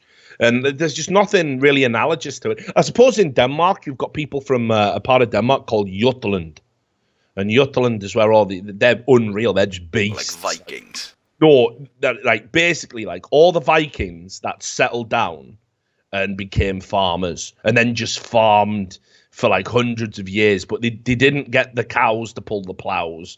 They were just doing it like, whoa. They're just brutes, mate. Like you won't meet someone from Jutland under 6 foot. If you're 6 foot in Jutland, you're considered small. Big furry fucking hands. They're all just absolute beasts. And like that's why I was like, yeah, that's like Wales. But anyway, fucking. I finally found a story I can now link to people, where I can say this is what being Welsh is about. This is it. We did it. We made it. This is what being Welsh fundamentally is in one anecdote. So do you know the Hoover Dam? Yeah. Right. So the Hoover Dam is obviously just this great feat of engineering. You know, it's the biggest dam, I think, in the world, right? Is it the biggest dam? I think so. But, you know, it's this huge fucking reservoir, you know, powering all this stuff. It's just, you know, one of, like I said, just a great feat of fucking engineering.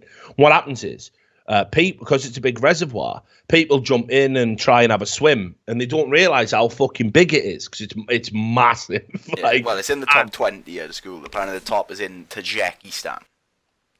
Where? Tajikistan. Yeah. So apparently they require a fucking dam, but... Yeah, so there you go. Someone knows where Jutland is. Some people are going, where do you mean? Jutland? No, not Jutland. Jutland. It's definitely a real place.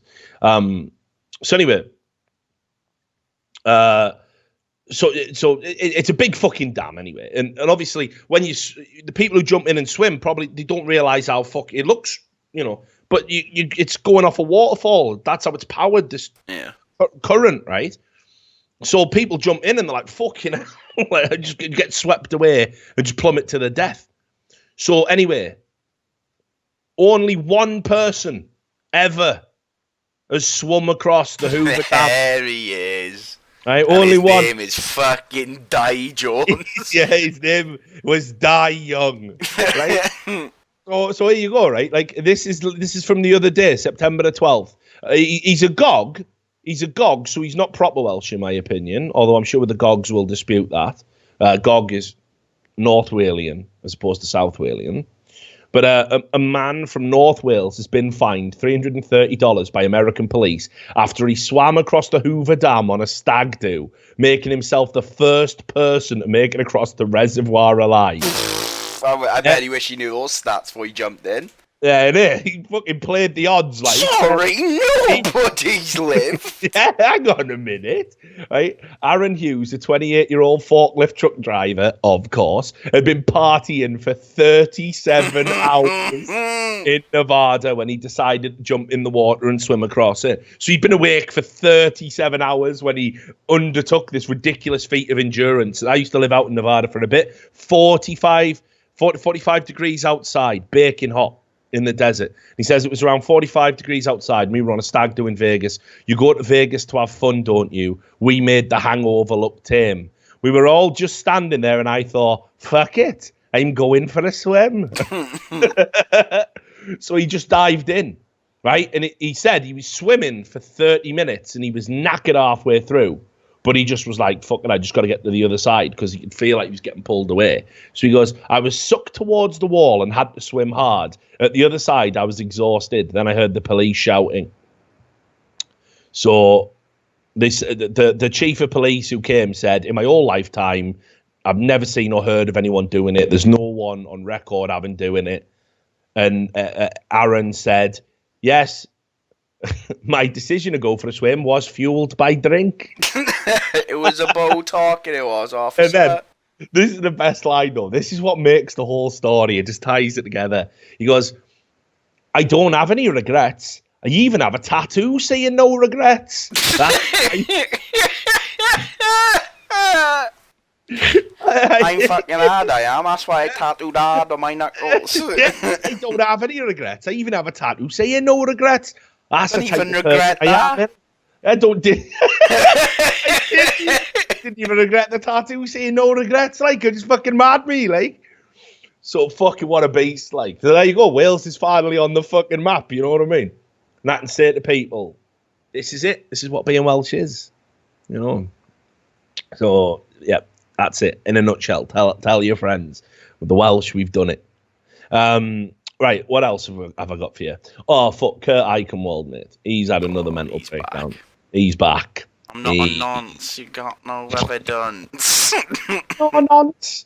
Got no evidence. So when the hurricane was coming in, okay. Kurt Eichenwald into it thinking it would suck him up to the nether realm with the people, the voices in his head. Nah, I wish it had. But basically, Kurt Eichenwald decided just randomly out of the blue. Send money to an extra child. Wasn't it? No, okay. He decided randomly crazy out of the blue to pretend he had calculated with 100% mathematical accuracy not only that Irma was coming, but also the trajectory of the hurricane. And he just randomly tweeted this out, right? Now, here's the thing. No one can do that, right? Like, legit. Lied. So here it is, right? Here's the first tweet. They're all deleted now. And here's the thing. I've got to say, right, I just want to preface all of this. I think at this stage, we probably should accept that Kurt Eichenwald... No, he has. It's not funny anymore, is it? No. You know what I mean? Gone. Yeah, he's... And I looked this up, right? It's at Kanye level where you just have to go, ooh, yeah, he's it's gone just, a bit ill.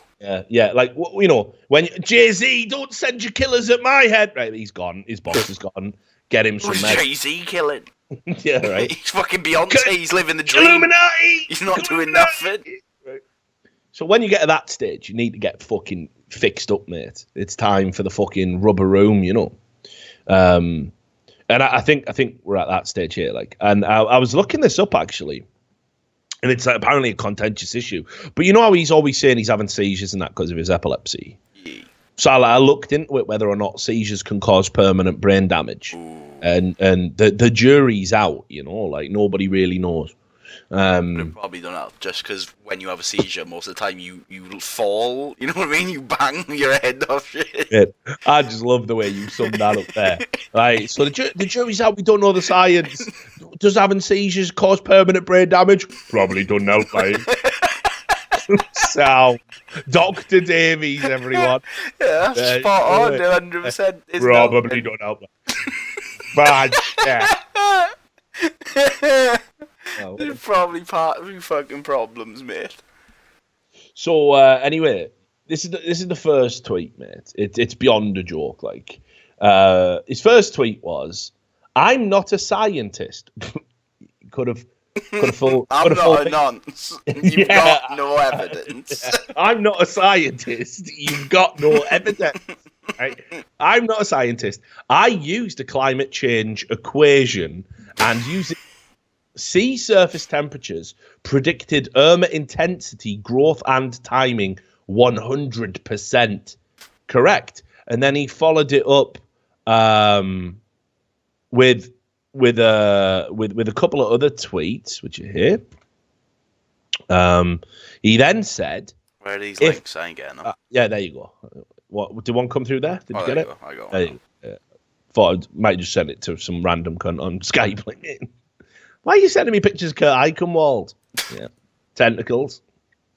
So then he goes, if a scientific illiterate can take basic information about climate change from scientific journals and correctly predict progress, timing, and degree of intensity growth based on one piece of data plugged into an equation, maybe climate change deniers should realize climatologists know more than they do.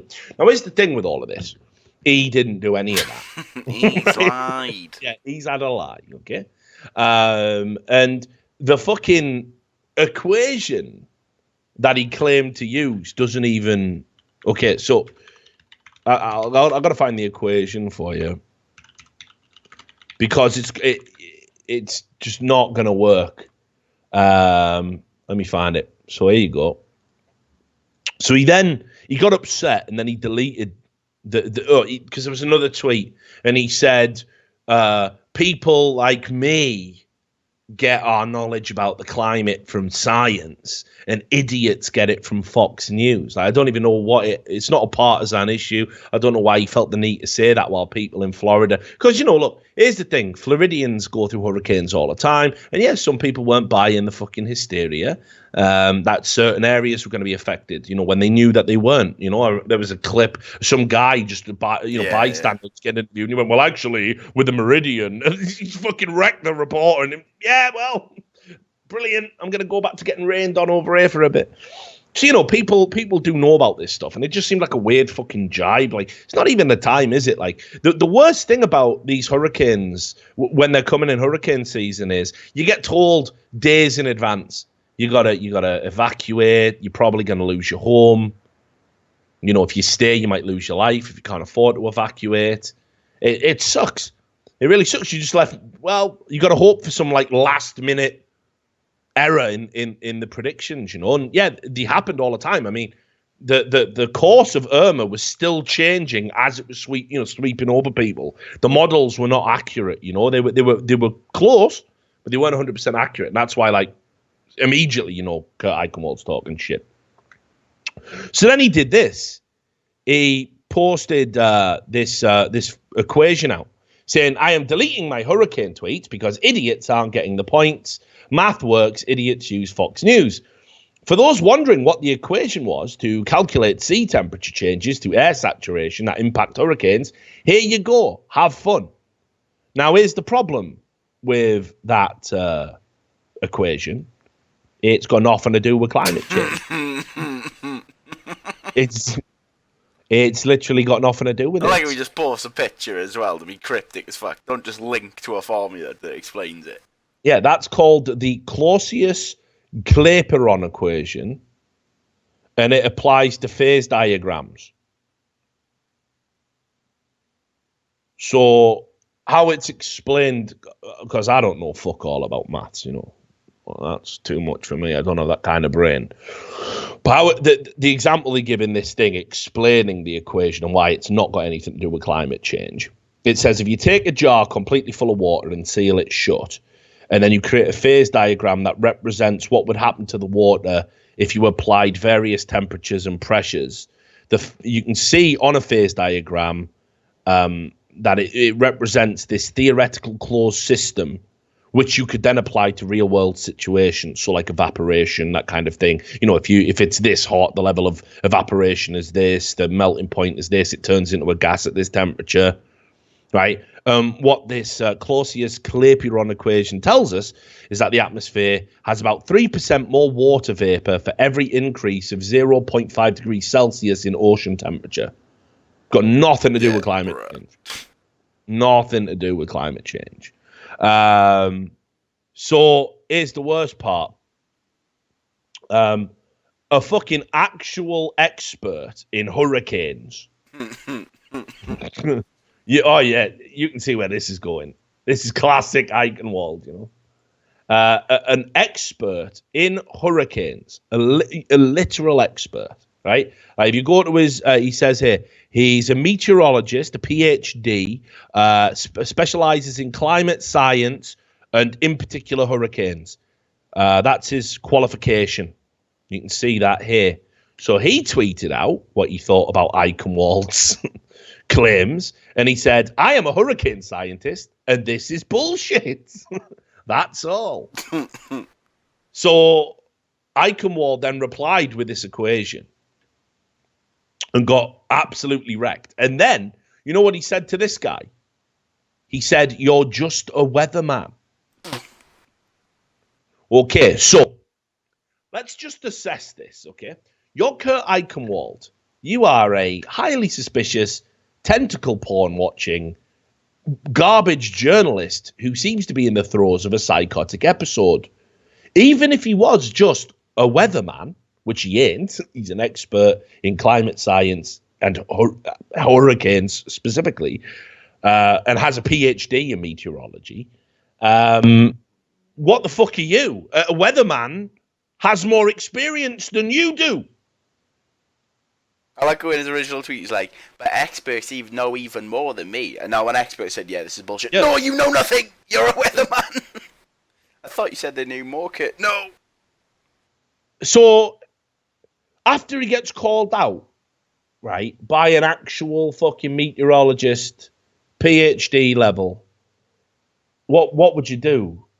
Would you fucking, you know, would you shut up maybe? Would you stop? Would you admit you told a bit of a lie? Like all the other lies you told? Nah. Not Eichenwald. Not fucking mental, empty folder Eichenwald. He dismissed him and said, here, let me help you, weatherman. This is the equation. Calculate it. Use data from NASA. That's what I did. What data, you mad cunt? He's fucking gone, mate. His box is gone. And he's just out there week in, week out doing this shit. Mate, think about how fucking mad you have to be to claim you have accurately predicted a hurricane just with a pen and paper, just in your house. Yep. Well, done the math, yeah, absolutely. It's spot on there. Like, there's no fucking way, mate. Just ridiculous. So, Kurt Eichenwald's fucking, like, literally at this point, I think he's 100% gone, mate. 100% gone, and I think he needs to be fucking helped. Like, someone has got to help him. Just please, someone has got to help him.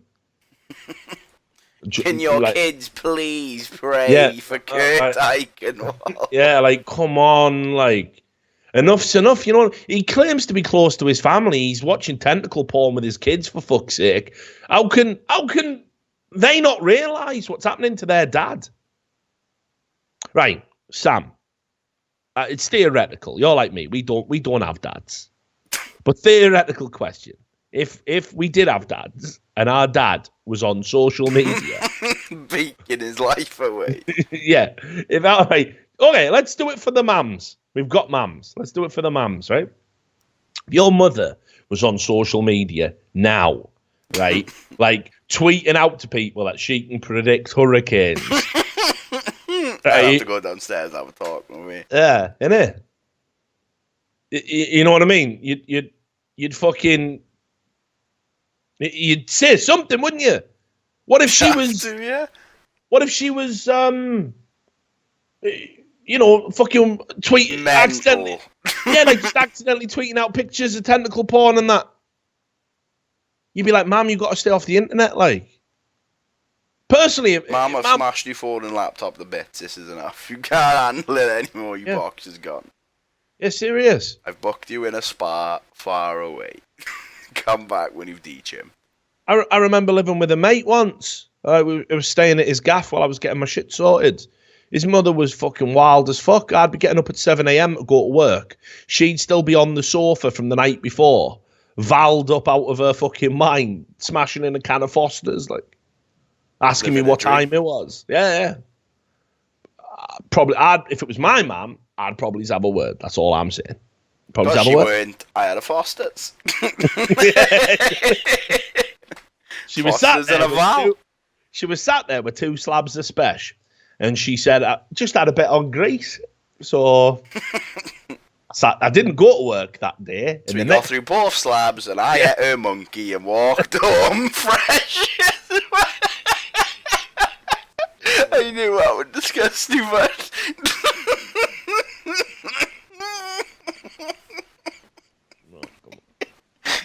and the next thing I knew, I was working in eSport. So yeah, Kurt Eichenwald, like seriously, someone's got like this isn't normal behavior. This is so fucked up. He's declared himself Lord of Hurricanes. It's got to stop. Like.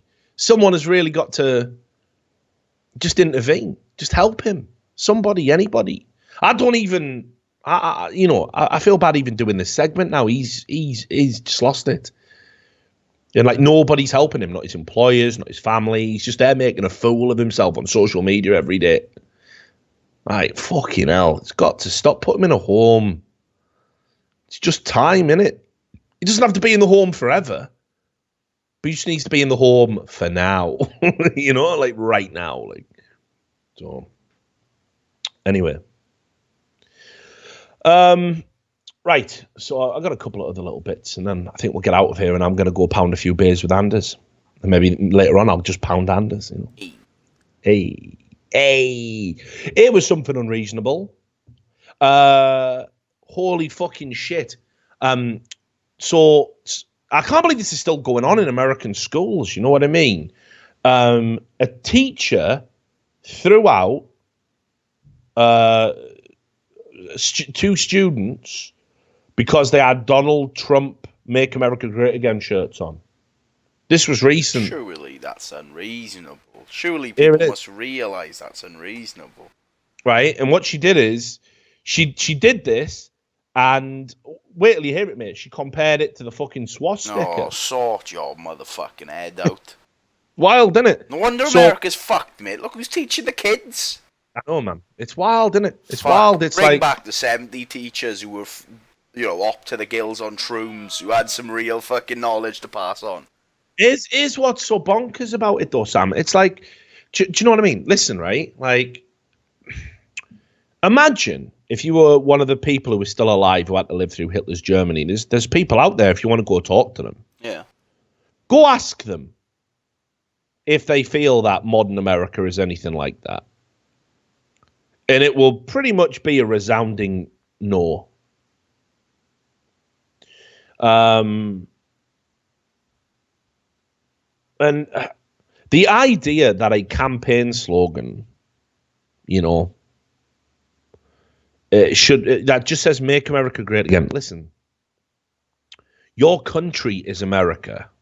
If you're patriotic, separate discussion about whether patriotism or not is something that you should want to be. I don't really have a strong position on this. I wouldn't describe myself as a patriot. Like, I don't feel a particular tie to where I'm from, in the sense that, I might get misty-eyed about that cunt who swam the fucking Hoover Dam. Right? But I don't get misty-eyed about Britain. I don't really give a fuck, I don't feel any. That's why I'm living out here. I feel a strong tie to America because I'm an immigrant and I'm a working immigrant, and I came to this country and I want to live in this country and I want to make a new life out here, like so many people do. Did it legally. Got to be said. But I while I'm living here, I want America to be great. I do want America to be great. I guess greatness is very subjective. I would like America to stop getting itself involved in fucking foreign wars and sending young poor people to die. And have their legs blown off for bullshit reasons. I'd like that. That would make America great, in my opinion. I'd like to see the disparity of wealth get addressed. That would make America great again, in my opinion.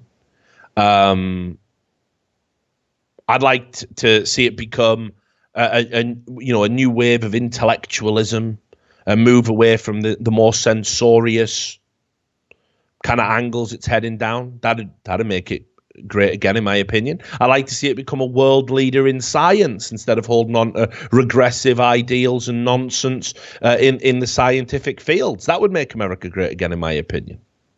But equally as well, to a lot of people, especially in the Rust Belt, what would make America great again would just be jobs. If we could mine coal again, that would be ideal, mate. Yeah, just having jobs. Wouldn't that be great? Right? And this is the thing. There is different priorities for different people within America about what constitutes being great. Unfortunately, all the people who thought the slogan "I'm with her," one of the most narcissistic campaign slogans in political history around the world. I'm with her. I'm with her. Not, here's what we're going to do together. Not, yes, we can. Yes, we can. You see the genius of Obama's campaign slogan? Not time for change. I'm with her. It's all about me. And if you see Hillary Clinton, by the way, on a book tour, holy fucking shit, she's divorced from reality. It's terrifying. Makes me think that when she got chucked in that car, something really did happen, because it's like she's living in a dream. She was on MSNBC the other day, and she got asked, did you make enough mistakes to lose a campaign? And she said no. Clearly did, because you lost. there is a fucking... there's not a political analyst in the world who would say that Donald Trump won that campaign. Not one. She totally fucking, she totally threw it away. She totally handed it to him on a platter with just mistake after mistake after mistake. So, anyway, when you say "Make America Great," unfortunately, the "I'm with her" brigade seem to think that slogan is somehow about race or nationalism in the sense of like the national front. I don't think it's got anything to do with that. Americans come in many shapes, sizes, creeds, colors, religions. And I think this is the fundamental point. I think this is what people don't understand about the right in America. And again, I don't align with the right on many issues. But I think what people don't understand about the right in America is that what they want is, no matter what background you're from, that your core criteria for identity has to be that you are an American first. You can be a Muslim American, but if you love Islam and dislike America, the right will have a problem with you if your Islamic beliefs come first. Like that, this is just a reality about how they view things. If they don't want you to be an identitarian in that sense. They don't want you to be intersectional. They don't want you to, hate America, but live in America. They think that's an unreasonable life choice. And keep in mind, they're not just saying this about immigrants. They're saying this about actual Americans who would have no other place to go, no other conceivable country. Americans who've been born in America generationally. What's the one thing they say to all these communists that they see everywhere, by the way? The specter of communism, because as if the average Antifa member is an actual communist, which they're not. They're just a retard, They all say the same thing. If you don't like it here, leave. It's not racism. They just want you to be about America first. And if you are willing to, if you're willing to do that, if you're willing to say that, I put America first, I identify as an American first, and I want policies that serve Americans first, then the right will embrace you. It doesn't matter what background you're from. This is what I mean. This is the schism. This is what people don't understand. It's not about race. You might think it's about race. It's not. It's about being an American. And I understand this. And this is why while I'm out here as an immigrant in this country, I embrace American culture. I try and take a broad view on certain things in America that maybe I didn't necessarily agree with before. It's a different thing to be living in Britain and passing judgment and comment about America, an American way of life, and American people. Very different thing to be working here, living here, going through the process to get citizenship here, and then passing the same judgments, So I do not believe that Make America Great Again is a racist slogan. I do not believe that. And I mean, obviously it just ain't, is it? It's fucking words saying we want to make the country great.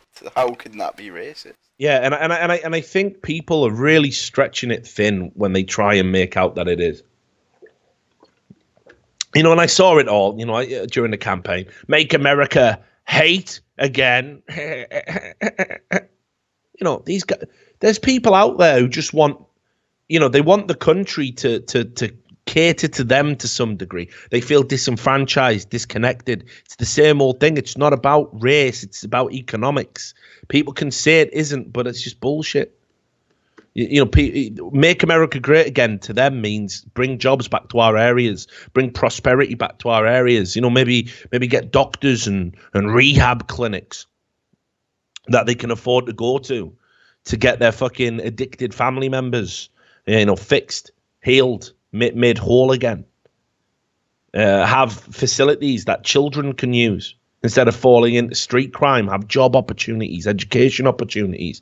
This is what they mean by Make America Great Again. They don't mean kick out all the brown people. That isn't what it means to the vast bulk of people who bought into the slogan. Anyway, so the point is, right, this teacher in this school, and you can watch the video. We'll 3, 2, 1 it, of course. Go on. 3, 2, 1, go. Let's watch this banshee lose her mind. You cannot wear a swastika to school. You cannot use the slogan. Please go back. You can't. Please go, at least for this. I don't care what you do in other classes, but in my class. Wait, so both of them have to like flip their shirts inside out because it says Trump on the top. They gotta flip their shirts inside out because it's got Trump on it and it's supported by. Because it says I can never read again. Okay. Neo-Nazis. I'm not saying about trying Okay. Fucking mentally ill. Yeah, it is, and I watched that and I thought, you know, it's a tough thing because like we tell young people engage with politics, right? You know, we say we want you to be politically engaged, politically active. And then if you choose the wrong kind of politics, we just condemn you, beat you over the head, ostracize you, isolate you. And obviously I'm not talking about like, you know, if engage with politics, right? Well, I have joined the fucking, you know, National Front and I will be, you know, stomping all the minorities to death. You know, obviously that isn't engaging with politics at all. That's actually antithetical to engaging with politics. That is you are being non-political.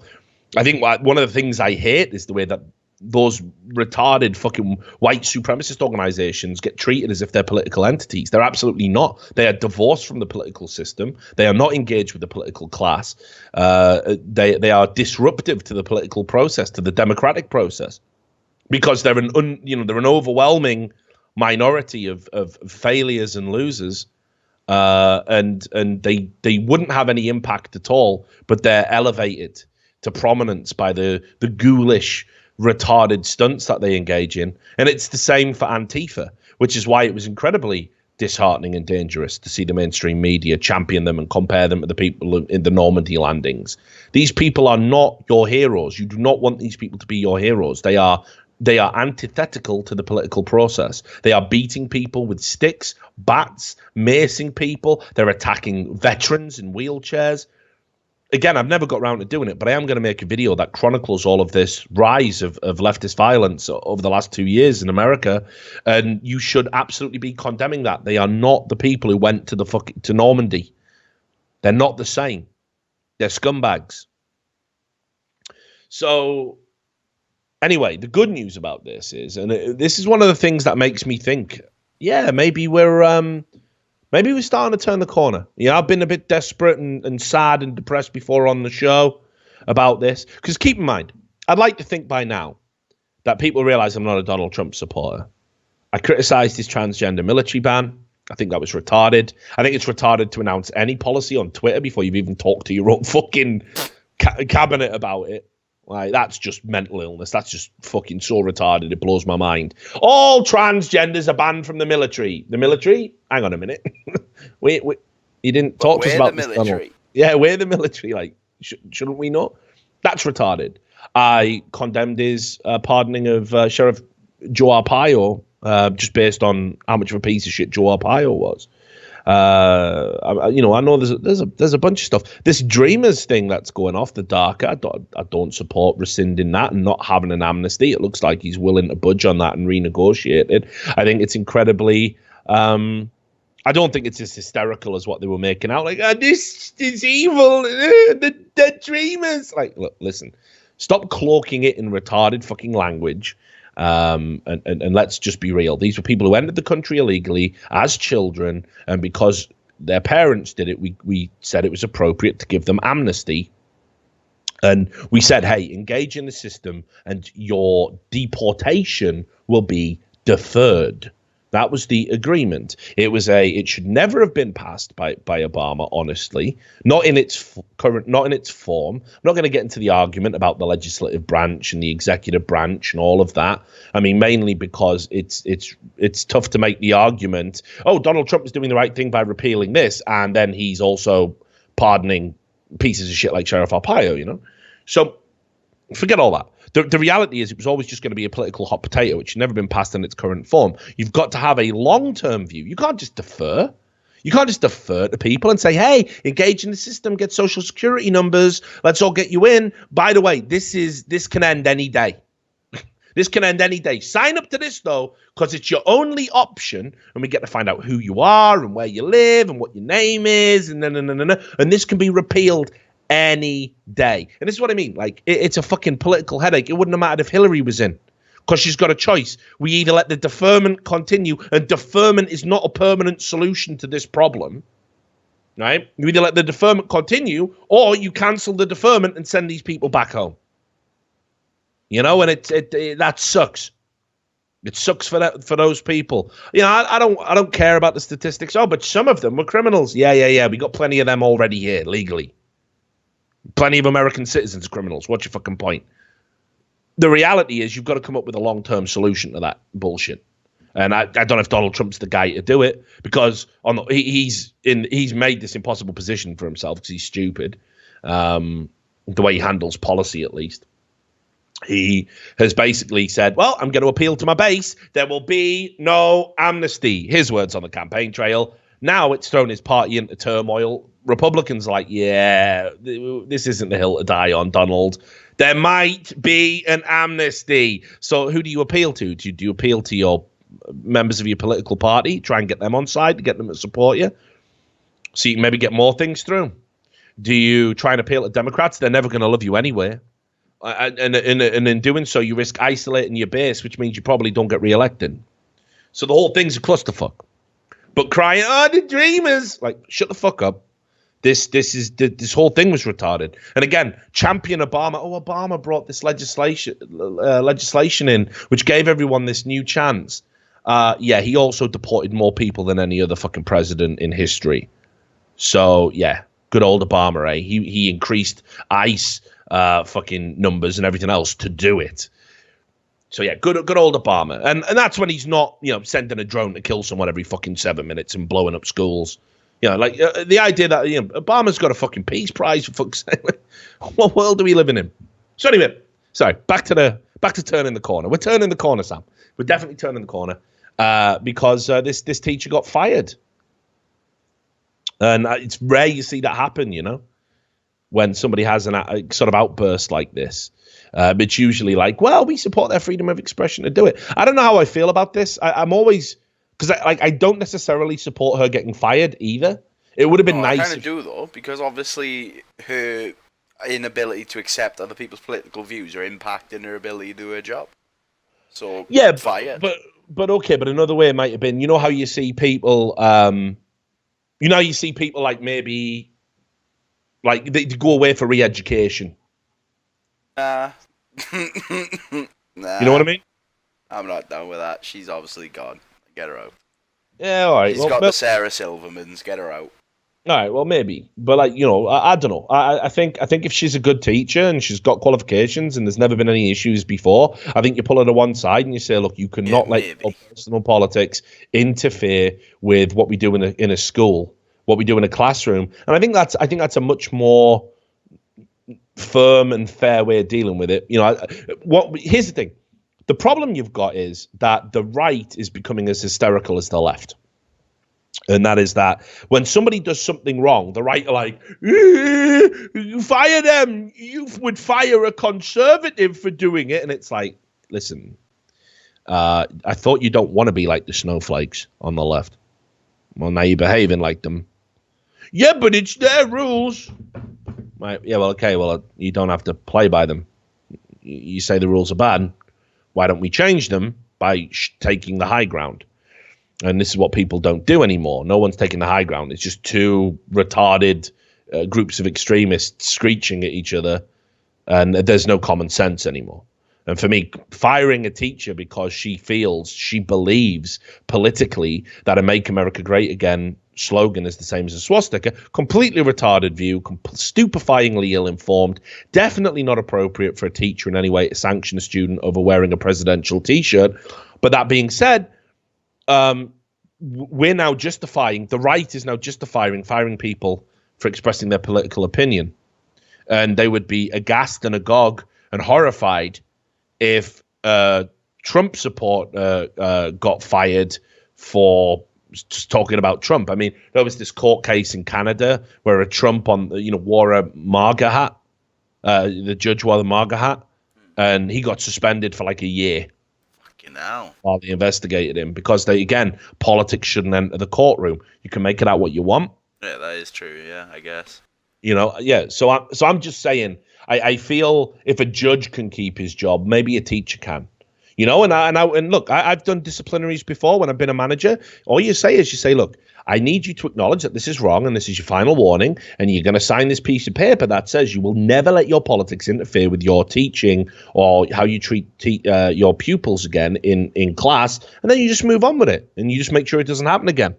You know, but like, I worry because it's just tit for tat now. You did something wrong, fired, your life ruined. You did something wrong, we gotta calm down political discourse. And yes, it doesn't help when you say "Make America Great Again" as a swastika equivalent. Definitely not. But equally as well, what does she do now? She has been fired from her job.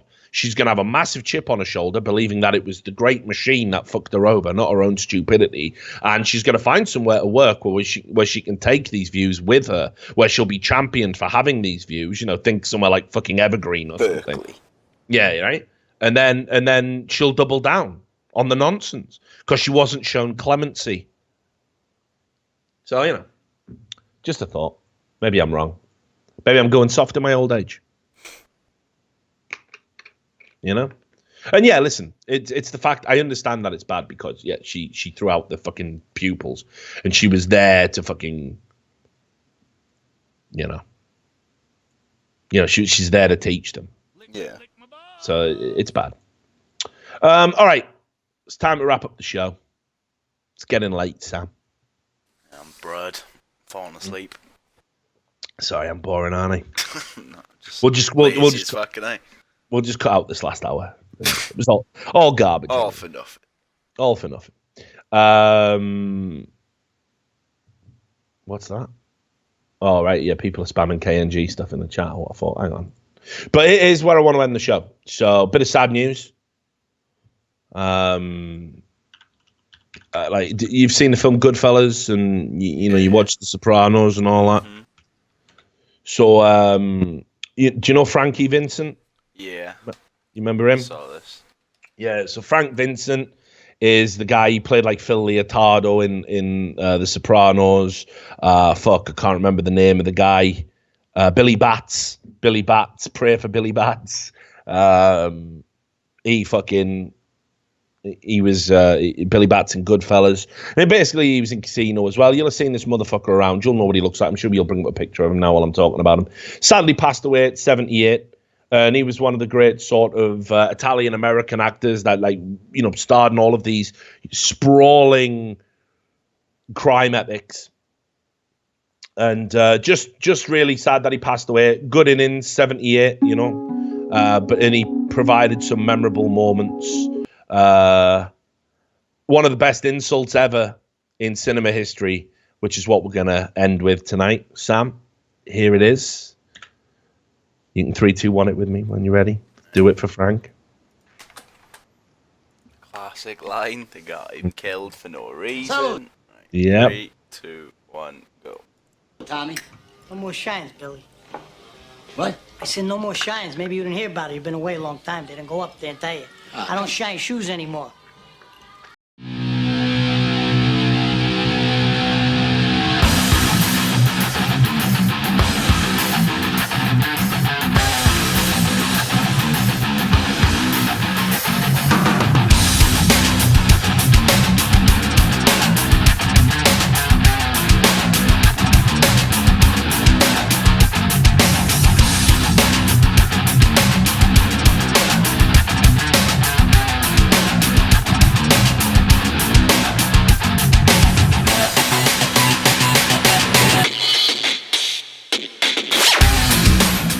Hello, everyone, and welcome to another episode of The Richard Lewis Show. Yes, I know it's been a while. We've been mega busy doing whatever it is we do. And, we finally got some time to squeeze one in. So it's going to be another one of those shows probably where it's like there's absolutely zero fucking structure to it. There's no plan, there's no rhyme, no reason, no organization. So, it's probably going to be terrible. We're just going to, basically what we're going to do is we're going to bamboozle you with a bunch of links that I've got off the internet. I'm going to read them out. Sam's going to go, hey, and then we're going to get the fuck out of here. That's what we're going to do. Sound good, Sam? Yeah, same strategy as always, mate. Yeah, basically, yeah. How you been anyway? I haven't seen you for fucking ages, dude. Right, but that's how like just going to London every weekend is starting to fucking destroy my soul. That's why I wanted to kill hit my insides. That's why I wanted to hit you with a grind ting, fam. You feel me? Yeah. You know what I mean? Just remind you, this is the song of my city. You know? England is my city. England is my city, blood. But yeah, man, fuck it. Like I say, when I used to go down London on the regular, it was fucking unreal. I don't know how anyone copes with that city. It's it's a grind. You could literally, if someone offered me 80 grand to live near London, I wouldn't even think about saying no. Like, I wouldn't even think about it. If I paid you 80 grand to live in London, you couldn't afford to live in London. That's what I mean. All right, great. So I got 3 grand to spend a year after rent. Fucking suck all the balls, mate. It's mad as well. Like, you hear about all this shit, like, about how they fucking got all these, like, you know, fucking, like, just mad stories, like, man buys parking space for $1 million, like, £1 million. That was, like, London was the first place to have £1 million parking space. I don't even want, I don't even want to be within the same mileage as people who are like that, but I don't even want to breathe the same air as them, but I just hate the city, but everyone's creepy as fuck. Everyone's doing